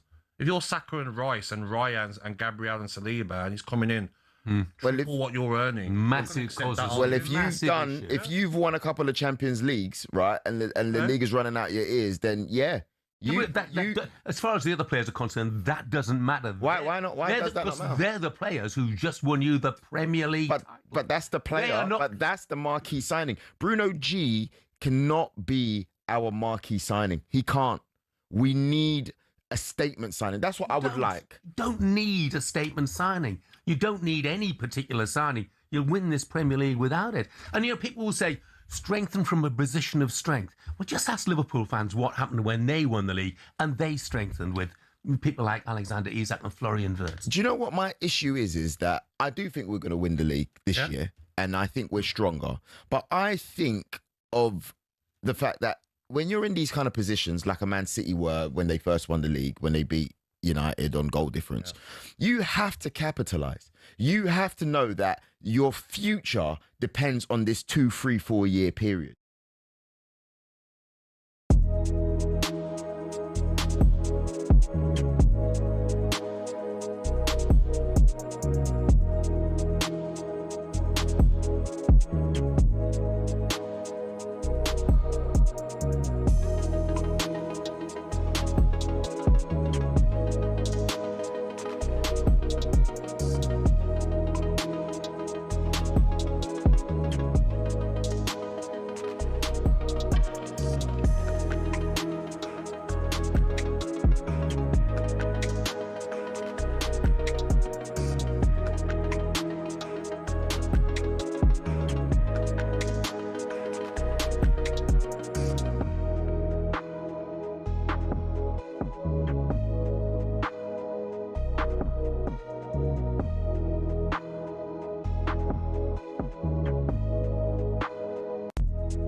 Good afternoon. You're listening to Max Scott and Darragh MacAnthony in for Jim White and Simon Jordan on talkSPORT. Now, you may have heard, it's been all over the socials. It was on a sports bar last night. Jason Cundy was back. His lid's looking good. Action man haircut. Finally, it's grown through. And he was, of course, back on a sports bar. And he wasted absolutely no time, as I'm sure you can imagine, setting his hopes very high for Chelsea next season. There is no reason why Chelsea cannot win this title. In fact, I'm going to say it. Chelsea win the title. Oh! Chelsea win the title. There is something about Chelsea. There is something about what we have got a cheat code. I'm not proud to say this, but we can go and win the title for a number of reasons. One, have you seen our front three? João Pedro, Morgan Rogers and Cole Palmer. Cole Palmer's at a rest. He's been absolutely flogged. João Pedro's had a rest. Our midfield, the recruitment at the back, looks like almost certainly we're going to be playing a three at the back with someone called Xabi Alonso that knows how to win a title. One game a week. We saw how beneficial that can be when Conte took over Chelsea. Went to three at the back. Chelsea win the title. History is going to repeat itself. No, I never go out on a limb and talk like this about Chelsea. I said Arsenal win the title for the last 3 seasons, and eventually they did. I'm going Chelsea. You Gooners, you should be fearful of Chelsea. Jason Cundy back on the sports bar, and it's great to have him. And if you weren't watching on Smart TV or on YouTube, he looks like a new man. The lid's in place. He's got a tan. He's staring down the barrel, and he's passionately saying Chelsea are going to win the league. Chelsea. Were you convinced by that? Or in the words of Jason Cundy, is it a load of him and O'Hara are brilliant. You know what I mean? Like, even when I'm in the States, I actually listen occasionally when I'm working in my office and stuff. So he's not wrong about Chelsea, you know. When he starts banging out the facts about, you know, they're not in Europe and the less games and the squad and whatever and what they've done at the back and the experience, he's not wrong. You know, and they could catch fire. Yeah, and I've seen some of the comments in response to that, but crazier things have happened. Well, and I'm not here saying that I think Chelsea are going to win the league, but I have previously said just a couple of weeks ago, I think Chelsea come, you know, March, April could be in a title race. Yeah. I still think Arsenal have probably got too much for everybody else in terms of the depth. I don't disagree. And it's down to Maresca and how he, you know, starts at Man City. You know what I mean? It's the hangover from one of the greatest managers of all time. So, because they still, for me, would be the main rival for Arsenal. So it'd be interesting. But he's not wrong on the Chelsea thing. It's a good point. So what is a successful, I asked it about your Liverpool. Yeah. On paper, what's a successful first season with Xabi Alonso at Chelsea? I think with the squad he's got and the fact they're not playing Europe X amount of times per week, I think the owners would be very disappointed if they weren't, like you just said there, similar to what I said about Liverpool, challenging for the title going into the final 7-8 games of the season. You know, they have a hell of a squad. They have an embarrassment of riches when it comes to players. So, Champions League minimum. If they don't get in the Champions League, I would imagine Alonso's in trouble. You know, but I do rate Alonso. And, you know, for me, with the 2 experienced players they brought in, you know, that could be a different dressing room this year. The owners have been criticised for Chelsea becoming essentially a Trayer-plading system for young players. Would it be fair to say that in some regards this summer, with the appointments that they've made as managers and staff, that they're starting to get their act together? Yeah, they've got, look, I know the recruitment team behind the scenes. There's some great people there. And I always knew this. I've been not defending them the last kind of couple of years. I said they're pretty new owners by new relative stage. So I said, what they're doing, I get what they're doing and how they're trying to work the mechanisms around all the financial fair play, all the rules in place. Chelsea will be a force, and, you know, it's never a dull moment in the transfer market. I mean, their guy was on to Barry the other day at my club about, look, you got to take these young players because of what we did with 2 of their previous young players. And we were like, look, we'd love to, but these loans don't benefit us. They don't benefit us financially. You got millions for selling Jimmy J. Morgan off the back of a great loan with us. Yeah. If you'd given us a big share of that, we'd happily take some of your players. But do you get what I mean? So I have a big belief that Chelsea could go to the next level under Alonso.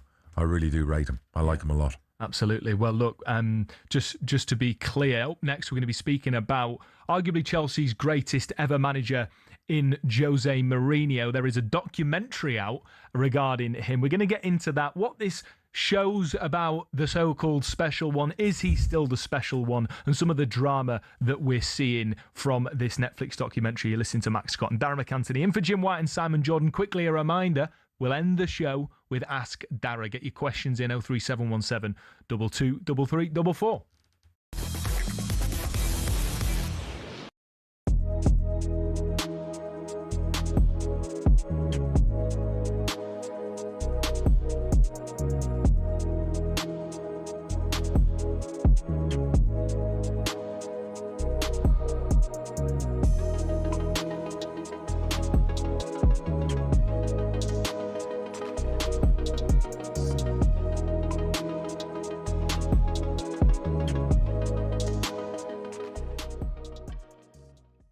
Max Dowman could be like it's like having a new player. What's that? Because surely this has to And be how many a season. players playing this side, by the way? Yeah. Tell me how many players are out there on that side where Downman was playing on the right a lot of the time. Do you know what I mean? I mean, they are just stacked, caked out wide. Do you back Dowman to have... I mean, I think it was his breakthrough season last season, but he was in and out. Breakthrough. Yeah, I know, it's absolutely mad. But do you think that this could be a season where he's regularly starting and making a regular difference? I think he's a special talent. I think he's at the right club. I think Arteta will...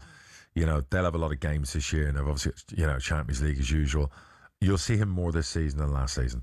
You know, that kid is a star in the making, and he looks like he's made of the right stuff, and he's very exciting every time you watch him. So when you see players like him in Rio at Liverpool, you know, the future's very bright for the English national team, right? Without a doubt. I think that come January, Arsenal fans might be looking back at the Vinicius Junior story and thinking... We didn't need him because look at what Max Dowman's doing in the Premier League. And I'm not comparing him to Vinicius Junior before people shoot me down. What I'm saying is that in Max Dowman, you have the potential of a world-class talent. And if you continue to nurture him and release the handbrake on the minutes and on the game time, and I know you're protecting him as a young player, but if you do want to play a slightly more attacking, entertaining brand of football, then Max Dowman is the man to hang your hat on because he's something special. No, I love the look of him, but let's not kill the kid either and put too much on him at 15, 16.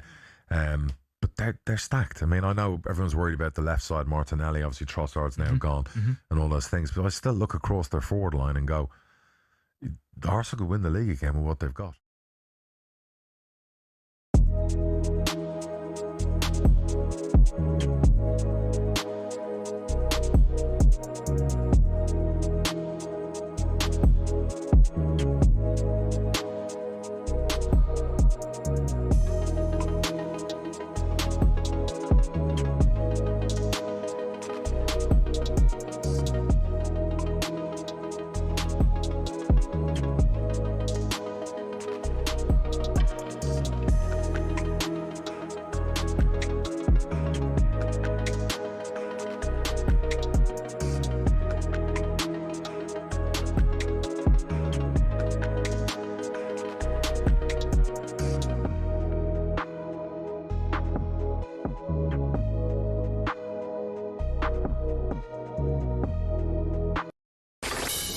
talkSPORT News. Good afternoon. With your headlines, I'm Sinead Garvan. Andy Burnham says he is increasingly confident the early release of PC Andrew Harper's killers can be stopped. There's been heavy criticism about plans to free up space in jails and what it would mean for the pair. The Prime Minister says they're keeping in close contact with his family. My office was in touch with the family last night, and I know the Justice Secretary is in regular touch as well. So we will keep close to the family through this whole process because we understand how difficult this process has been for them. He's asked the Justice Secretary to present a plan to tackle prisoner overcrowding next month. It includes looking at deporting foreign prisoners quicker and using female jails for male offenders. Andy Burnham's also been talking about wanting to improve hollowed-out high streets by blocking new bookies and vape shops. New stores selling e-cigarettes in England will need to apply to councils in the future.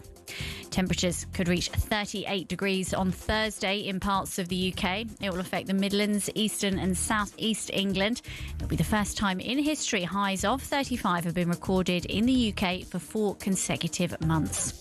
And US media is reporting Donald Trump used a catering truck to secretly swap planes on his way back from last month's NATO summit. He was seen boarding Air Force One, but sources say he was moved because of a threat from Iran. talkSPORT Sports Headlines with Bostik. For professional-grade sealants with easy application and a perfect finish, pros trust Bostik. Miles Lewis-Skelly is being offered to other clubs, and Sussex say the 100 is costing them financially. Will's back at 1.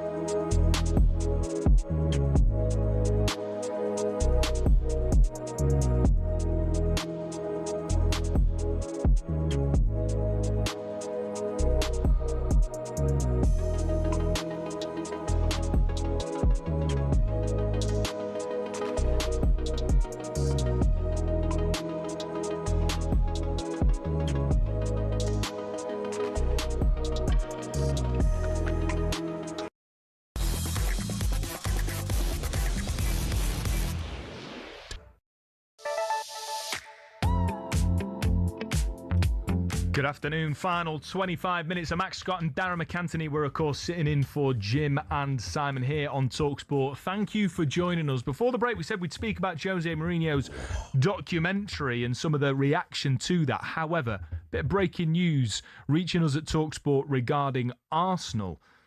Miles Lewis-Skelly has been offered to Manchester United and Chelsea. Arsenal, of course, rewarded Miles Lewis-Skelly with a new deal last summer, but it's reaching us here at talkSPORT that he has, despite a fantastic end to the season under Mikel Arteta, starting that Champions League final, such as the trust that he developed with his manager. We understand here that he's being offered to Premier League rivals Manchester United and Chelsea. Darragh MacAnthony, Peter Barona, what do you make of that? I love him. I think he's a great young player. Why has he not been offered to Liverpool? He can play two positions. What is he? 19, 20? Nothing to surprise you because of the whole financial world we live in now. Arsenal have just dropped, nearly 100 million on a player, and they're going to be dropping more. So they're going to have to balance those books, and they're going to have to do things by the rules. So that means, like you saw with Elliot Anderson years ago at Newcastle, you're going to lose some young talent. And that's probably one of the best ways for Arsenal to do it because he came through their academy system, right? I'll get to that in a moment, but I look at the journey of Miles Lewis-Skelly, who, as a really young player, came onto the scene, was incredibly impressive, got into the England team. You think he's going to be England's left-back forever, and then he's dropped. Hit a wall. And he hits a wall. He's not involved in the plans. But we talk about sometimes the lack of resilience and determination and humility from young players. Sure. For Miles Lewis-Skelly to essentially be started by Mikel Arteta in a title-winning, European final-achieving central midfield, that's a credit to him as a young player. Yeah, and a reason, obviously, that they went out and spent money on a midfielder this summer. And you know, look, credit to the player. Even being dropped and whatever else, he still came back from that and played in those key games. So look, it might be good for business. And someone said, what's he worth? I said, anywhere from 40 to 60 for a player of that age that's English. Arsenal fans, can you get in touch? 03717223344. How do you feel about your club reportedly offering the services of one of their own players to Premier League rivals, title rivals potentially, Manchester United and Chelsea? You mentioned there, that's the landscape. Clubs have to offload some of their youngest, their homegrown talents. That's a sad indictment of the game, isn't it? Yeah, it's kind of ass above, you know what, the way it all is. It shouldn't be that way. You should be rewarded, actually, for your academy players. And, you see Newcastle lost Anderson, who I'd seen at Bristol Rovers on loan. I don't want to see the best clubs losing their young talent. I've got a Tier 2 academy. Nothing fills me more pride than seeing 3-4 of my teenagers playing in our team and our squad. So when I see that at clubs, it's not right. It's not right for me. You say he's worth between 40 and 60 million pounds? Yeah, on the going rates nowadays. Would you take him at Liverpool? All day long, because we need competition for our left back. And that's no disrespect to Tsimikas, but not for me. And he can play in midfield. We saw him play in that role in midfield. I'd suggest that's probably his strongest position. Correct. And, Liverpool are crying out for that type of player who's got those defensive skills, but also still has technically the attacking ability as well. And I know that you look at the game from the perspective of an owner and a businessman, and you can sometimes sort of remove yourself from the emotion of the game, and understandably so. But if you're Miles Lewis-Skelly, an Arsenal fan brought through the academy, you've proven yourself last season, broke back into the team, been an integral part, and now you're offered to other Premier League clubs. Oh, is that just the ruthlessness of the game, or can you understand it? I don't know where the reports come from, but I would imagine the player and his agent would know, so they'd be aware. I'm sure this hasn't come out as a surprise on them. And maybe he wants to play more football. How many times did he play last year? I know he was in the Champions League final. I know he played a good few games at the end of the season. Maybe at that age, 19, 20, they want to go to Man United and they want to go and play every week. So we know United need that type of player. There's no doubt about it. They were in for the boy Hall at Newcastle, but I think the price of that was probably too expensive. So this is a young English talent who will be in the England team for years to come. So it's sensible business, whoever gets him. David sent this text in, and I think that it's probably reflective of how a lot of fans feel when they see young players being sent off. He says, typical English game, bombing out English players for foreign players. Yeah, there's a bit of that, and there will be irritation with fans who love to see homegrown players play, and it is very much the amount of foreigners we see all the time coming over. Yeah, we have to protect our academies and our young players, so it's really important, and particularly if you want a strong English national team. Yeah. Now, we're going to change tack just briefly because, of course, we've seen some of the interesting lines already come out from Jose Mourinho's Netflix documentary. It is out today, a 3-part doc looking back at one of the most decorated and controversial managerial careers in modern football. It covers his journey from Porto to Chelsea to Milan or Inter to Madrid, Man United, etc., etc. And this is interesting. Miles Coleman produced the 3-part documentary and was on talkSPORT earlier this week and explained the process behind following one of the biggest names in football history. When you have someone who's had a career, I mean, as he says it in our film, he's been winning for 20 years. He's been managing for sort of coming up to 25. And before that, which we get into our documentary, you know, he's assistant at Barcelona. He's had this incredible career. It's like, where do you begin? How do you tell the story of a guy? You know, if you're a Chelsea fan listening to this, you could just listen. You could do 10 episodes on his time at Chelsea. I'm sure there'll be people in Portugal like, just give me the Porto story. And so what we try to do in our 3 episodes is not just do like the kind of the Wikipedia page version of Jose, went from this club, signed that player. We try to answer the question, who is this guy, right? Who is this guy who's dominated headlines, who's dominated front pages, back pages? Some people love him, some people hate him, and some people love and hate him. Tom Gibb in The Telegraph writes regarding this documentary, we just heard from Miles Coleman there, who produced this 3-part series on Netflix. He says, this is the title. Jose Mourinho documentary paints sad picture of man consumed by football. That's the Telegraph's top line in response to this. Are you going to be looking forward to that? The British media really do have a go at Jose, don't they? Like so many of them. He obviously, you know, irritated quite a few of them. I'm really looking forward to it. He's iconic. He's one of the best managers we've seen in the last 20 years. And arguably, you do not get to the level that Jose Mourinho has reached if you aren't obsessed by football. Absolutely. I don't know what kind of article you'd write that about that. What's the problem? The guy loves what he does, and he's very good at what he does. And whilst it hasn't been brilliant recently, he's now at one of the biggest clubs in the world again. Absolutely, yeah. His reputation precedes him in that regard. I heard Miles, I'm pretty sure, on the Football Ramble podcast, and he said that Pep Guardiola's not in this, right? He doesn't feature. And Pep Guardiola was approached by the team that made this to say, "Would you like to be in this documentary?" And Pep reportedly said, "Absolutely. Jose can ask me himself." Shock horror. Pep's not in the interview. You're very clever. What do you make of that sort of rivalry that we've seen between Pep and Jose over the years? Two very different managers, different characters, different approaches to the game. There's obviously a lot of respect, but there's probably a lot of hatred, you know, for the battles they've had. Yeah. And that's probably why Jose, as they call him, didn't ring Pep to ask me in the documentary, and why Pep said that. He's very clever, isn't he, with his words? You like to see icons who clashed down the line break bread. So it's a shame they haven't really broken bread properly yet. Yeah, absolutely. I could talk about Jose for days, but I do want to give us some time for our final Ask Darragh MacAnthony. Well, thanks, Ross, for the lovely message he's just sent in. We'll get to some of those after the break. 03717 22 3344. Scott McAnthony on talkSPORT.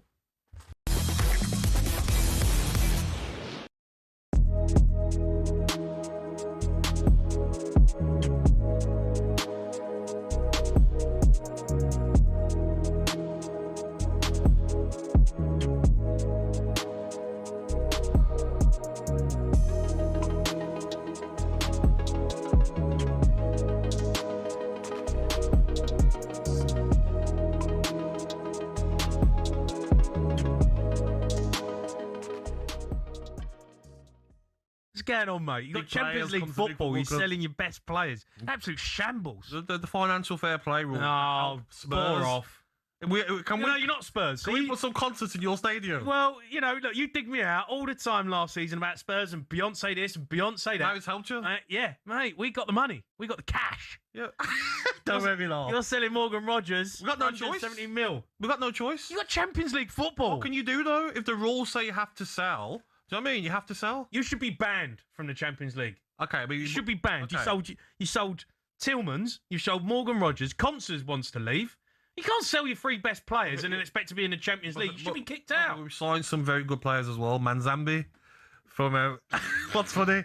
Manzambi, star, Swiss international at 20 years of age. Yeah. We've signed João Gomez from Wolves, scored a fantastic goal the other night against Bayern Munich. He toe-poked it, Jamie, into the corner. It was fantastic. Come on, mate. Garnacho as well, point to prove. Oh, do me a favour. So we'll be all right. We'll be all right, man. Garnacho. Well, we've got the best manager in the league. No, I love Emery. But if you ain't careful, he'll leave. Really? Yeah, he'll leave. Why? Because he wants to win. We won last season. Yeah, I know, but then you've sold your best players. He'll understand the frustrating rules. Mate, he's got owners. Eventually, he'll go, what like Eddie Howe's done with Newcastle, he'll go, no, I've had enough. Isn't that what you want? And you're like your mob and like this so-called top six they call. You want that, don't you? You don't want big six. But you don't want Villa and Newcastle. Do you know what I mean? Being a bit of a pain, do you? You want like you can't. Oh spend... yeah, keep you there. Keep you there.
Good afternoon, final section, final 12 minutes for me, Max Scott and Darragh MacAnthony. We've been sitting in for Jim White and Simon Jordan. Darragh's kindly been giving us his early mornings into the afternoon for the past couple of weeks, really, for you, hasn't it, Darragh? A busy man, so thank you for your time. The listeners have absolutely loved it. We've got a load of questions. We've got a couple of calls we're going to go to. Let's get into it. We're going to start off nice and easy. Message from Carson. Darragh, Peterborough to win the league or Liverpool to do the treble? Peterborough win the league. Easy, quick. All day long. Yeah. All day long. It's my loyalty is. Liverpool fan all my life, but I own Peterborough. Love the place. What about the quadruple?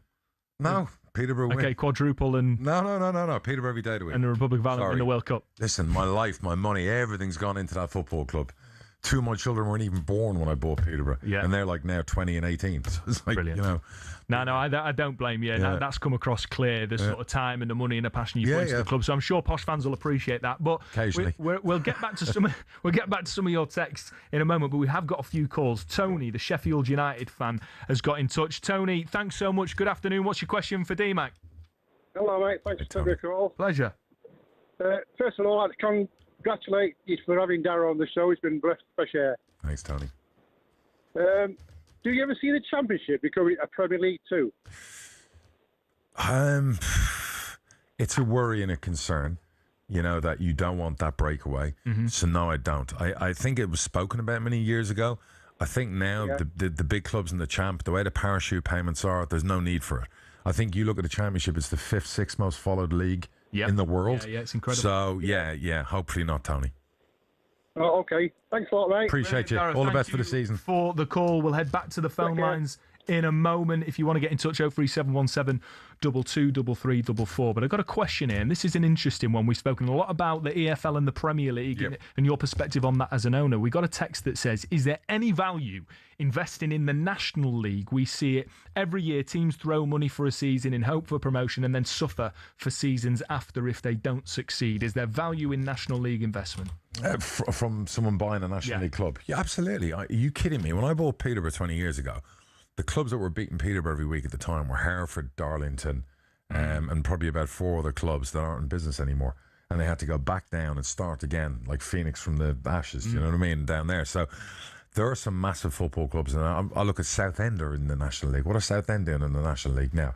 You know, recently it was Notts County, it was Wrexham, all those clubs. So it really is like an extension of the EFL, the National League. It's no longer non-league, as they like to call it. Well, on that, quite a passionate text, I think, in tone. How about the EFL does the decent thing and votes for 3 up, 3 down from the National League? You mentioned this yesterday. Yeah. Are you hopeful that might be something that comes down the line? I think it's something that's on the table to be talked about, discussed, and something that would happen. Is there an openness at EFL? Yeah, I think if I was a betting man, you know, it's probably closer than ever, you know, down the line happening.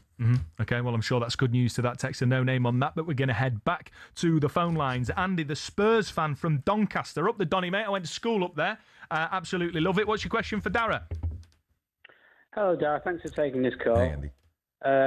And just to put things right, I'm originally from Scunthorpe, not Doncaster. Okay, well, sorry, this is what it says on my screen, mate. I can only apologise. So my question was, after listening to you a couple of times you've been on lately, on about how the club loses money all the time. You know, you start off, I've lost it before I start. And I just think, on a sensible note, you're obviously overpaying players.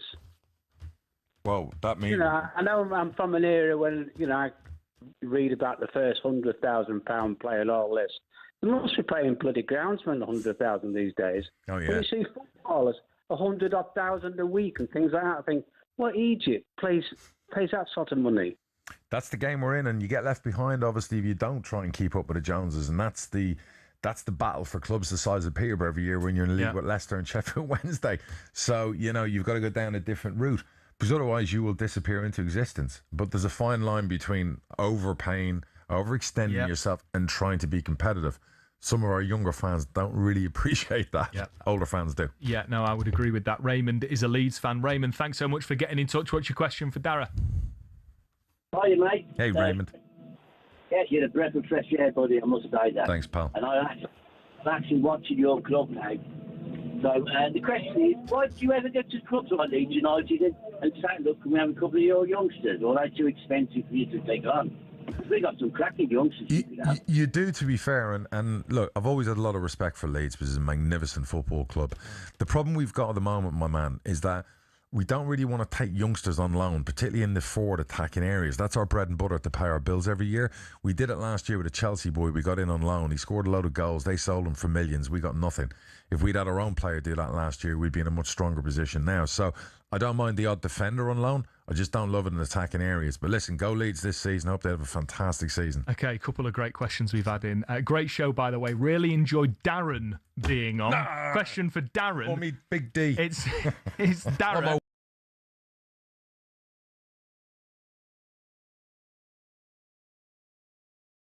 In the know social media accounts, leaking transfer dealings, or do you also use them in any way to get an advantage or leak something? No, I don't use them. And an example was the last 48 hours, like something from up the north leaked. You know what I mean? Didn't come from our end. And it's just infuriating when you see it. And, you know, no deal is ever done until medicals are passed, until contracts are signed. And what people don't realise is they will use our club sometimes to try and get another club in. And we're half of the time not even in for that player. So, yeah, the in-the-know accounts drives you mad. We did have a leak 2-3 years ago, and it was an in-the-know person who was leaking a lot of stuff from inside the club. Luckily, my guys found him. He's never been seen since. And he was in the club? He was close to someone at the club. Okay, and okay, fantastic. You know, that limp of his these days, I tell you, it's tough. Now, I think this is a great question, because we've had our back and forth regarding the stories with FIFA and Gianni Infantino. Yes. You know I'm not a fan. Sure. This question is, why doesn't Darragh run for FIFA president and save football? Yeah, look, you know, at some stage I'll, you know, move on from Peterborough. I'll find a brilliant owner for them to take them to the Premier League. and I'm open for business. That's going to Saudi, that's working for FIFA, that's causing chaos somewhere. As long as the paycheck's big enough, I'm like everyone else. Everyone's got a price. You see your future, even without Peterborough, you see football. your long-term future in football leadership. I would buy a club within 6 months of leaving Peterborough. I am absolutely addicted to this wonderful sport of ours. It drives us mad. It can drive you to insanity. It can cause relationship breakups, give you lots of ups and downs, but I would never leave the sport. Are you considering selling Peterborough? No. But I've always said, the minute I feel my time's up, or I'm not needed or wanted there, and there's a better vision from someone else, of course I'd do the right thing. Because I would love to see Peterborough at the top. I know you can't be an oracle, but Sure. there's buying another football club, but then there's getting into football governance. Sure.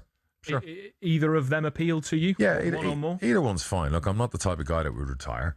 My wife would tell you I'm a workaholic, so I'd want to be involved in some way. I like a dollar like everyone else. I've spent years working in football, not making money. So if I end up going into football to actually make money, no problem. Because I also think with my experience and my way I deal with things, negotiations, I could help. But that's hearsay. Well, on the topic of that, we got another question through for you. Sure.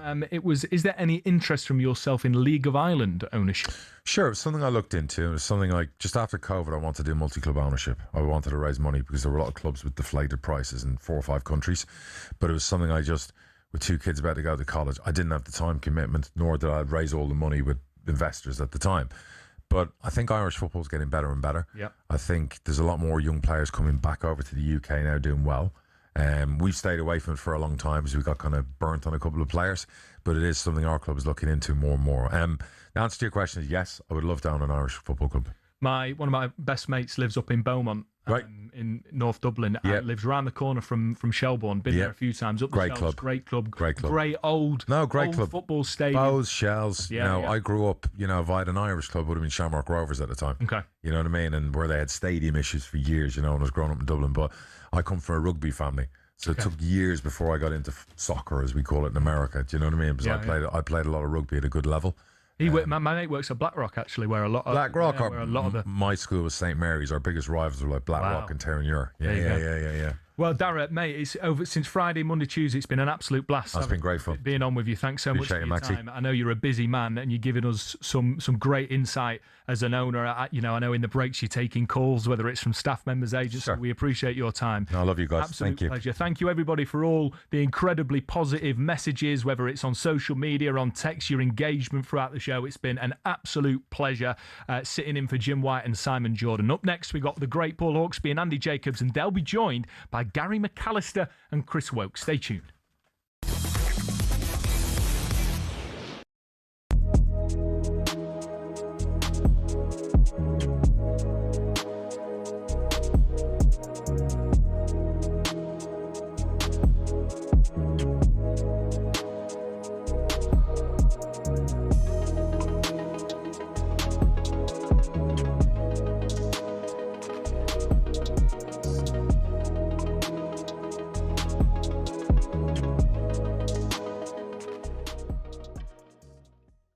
I totally got going for Vinny Jr., but I don't get going for just another one. And not Barkla. There's lots of reports that I don't see Barkla at the sort of levels that others do. Clearly, 145 million. I don't see having him a laugh. I don't see him at anything like that sort of money. I really don't. I think he is way behind Kvaratskhelia and Desiree Doué. Personally, I think they're far better players. I don't think he's got the end product in his game to warrant 140 odd million quid. No chance. And I don't think I'd swap Martinelli for him. I think I would. For Barkla? No, I'm honestly, because I think Martinelli knows this division, has proven himself now to be a valuable member of Arsenal's team. And I don't see that it's that much of a massive trade up for the sort of money that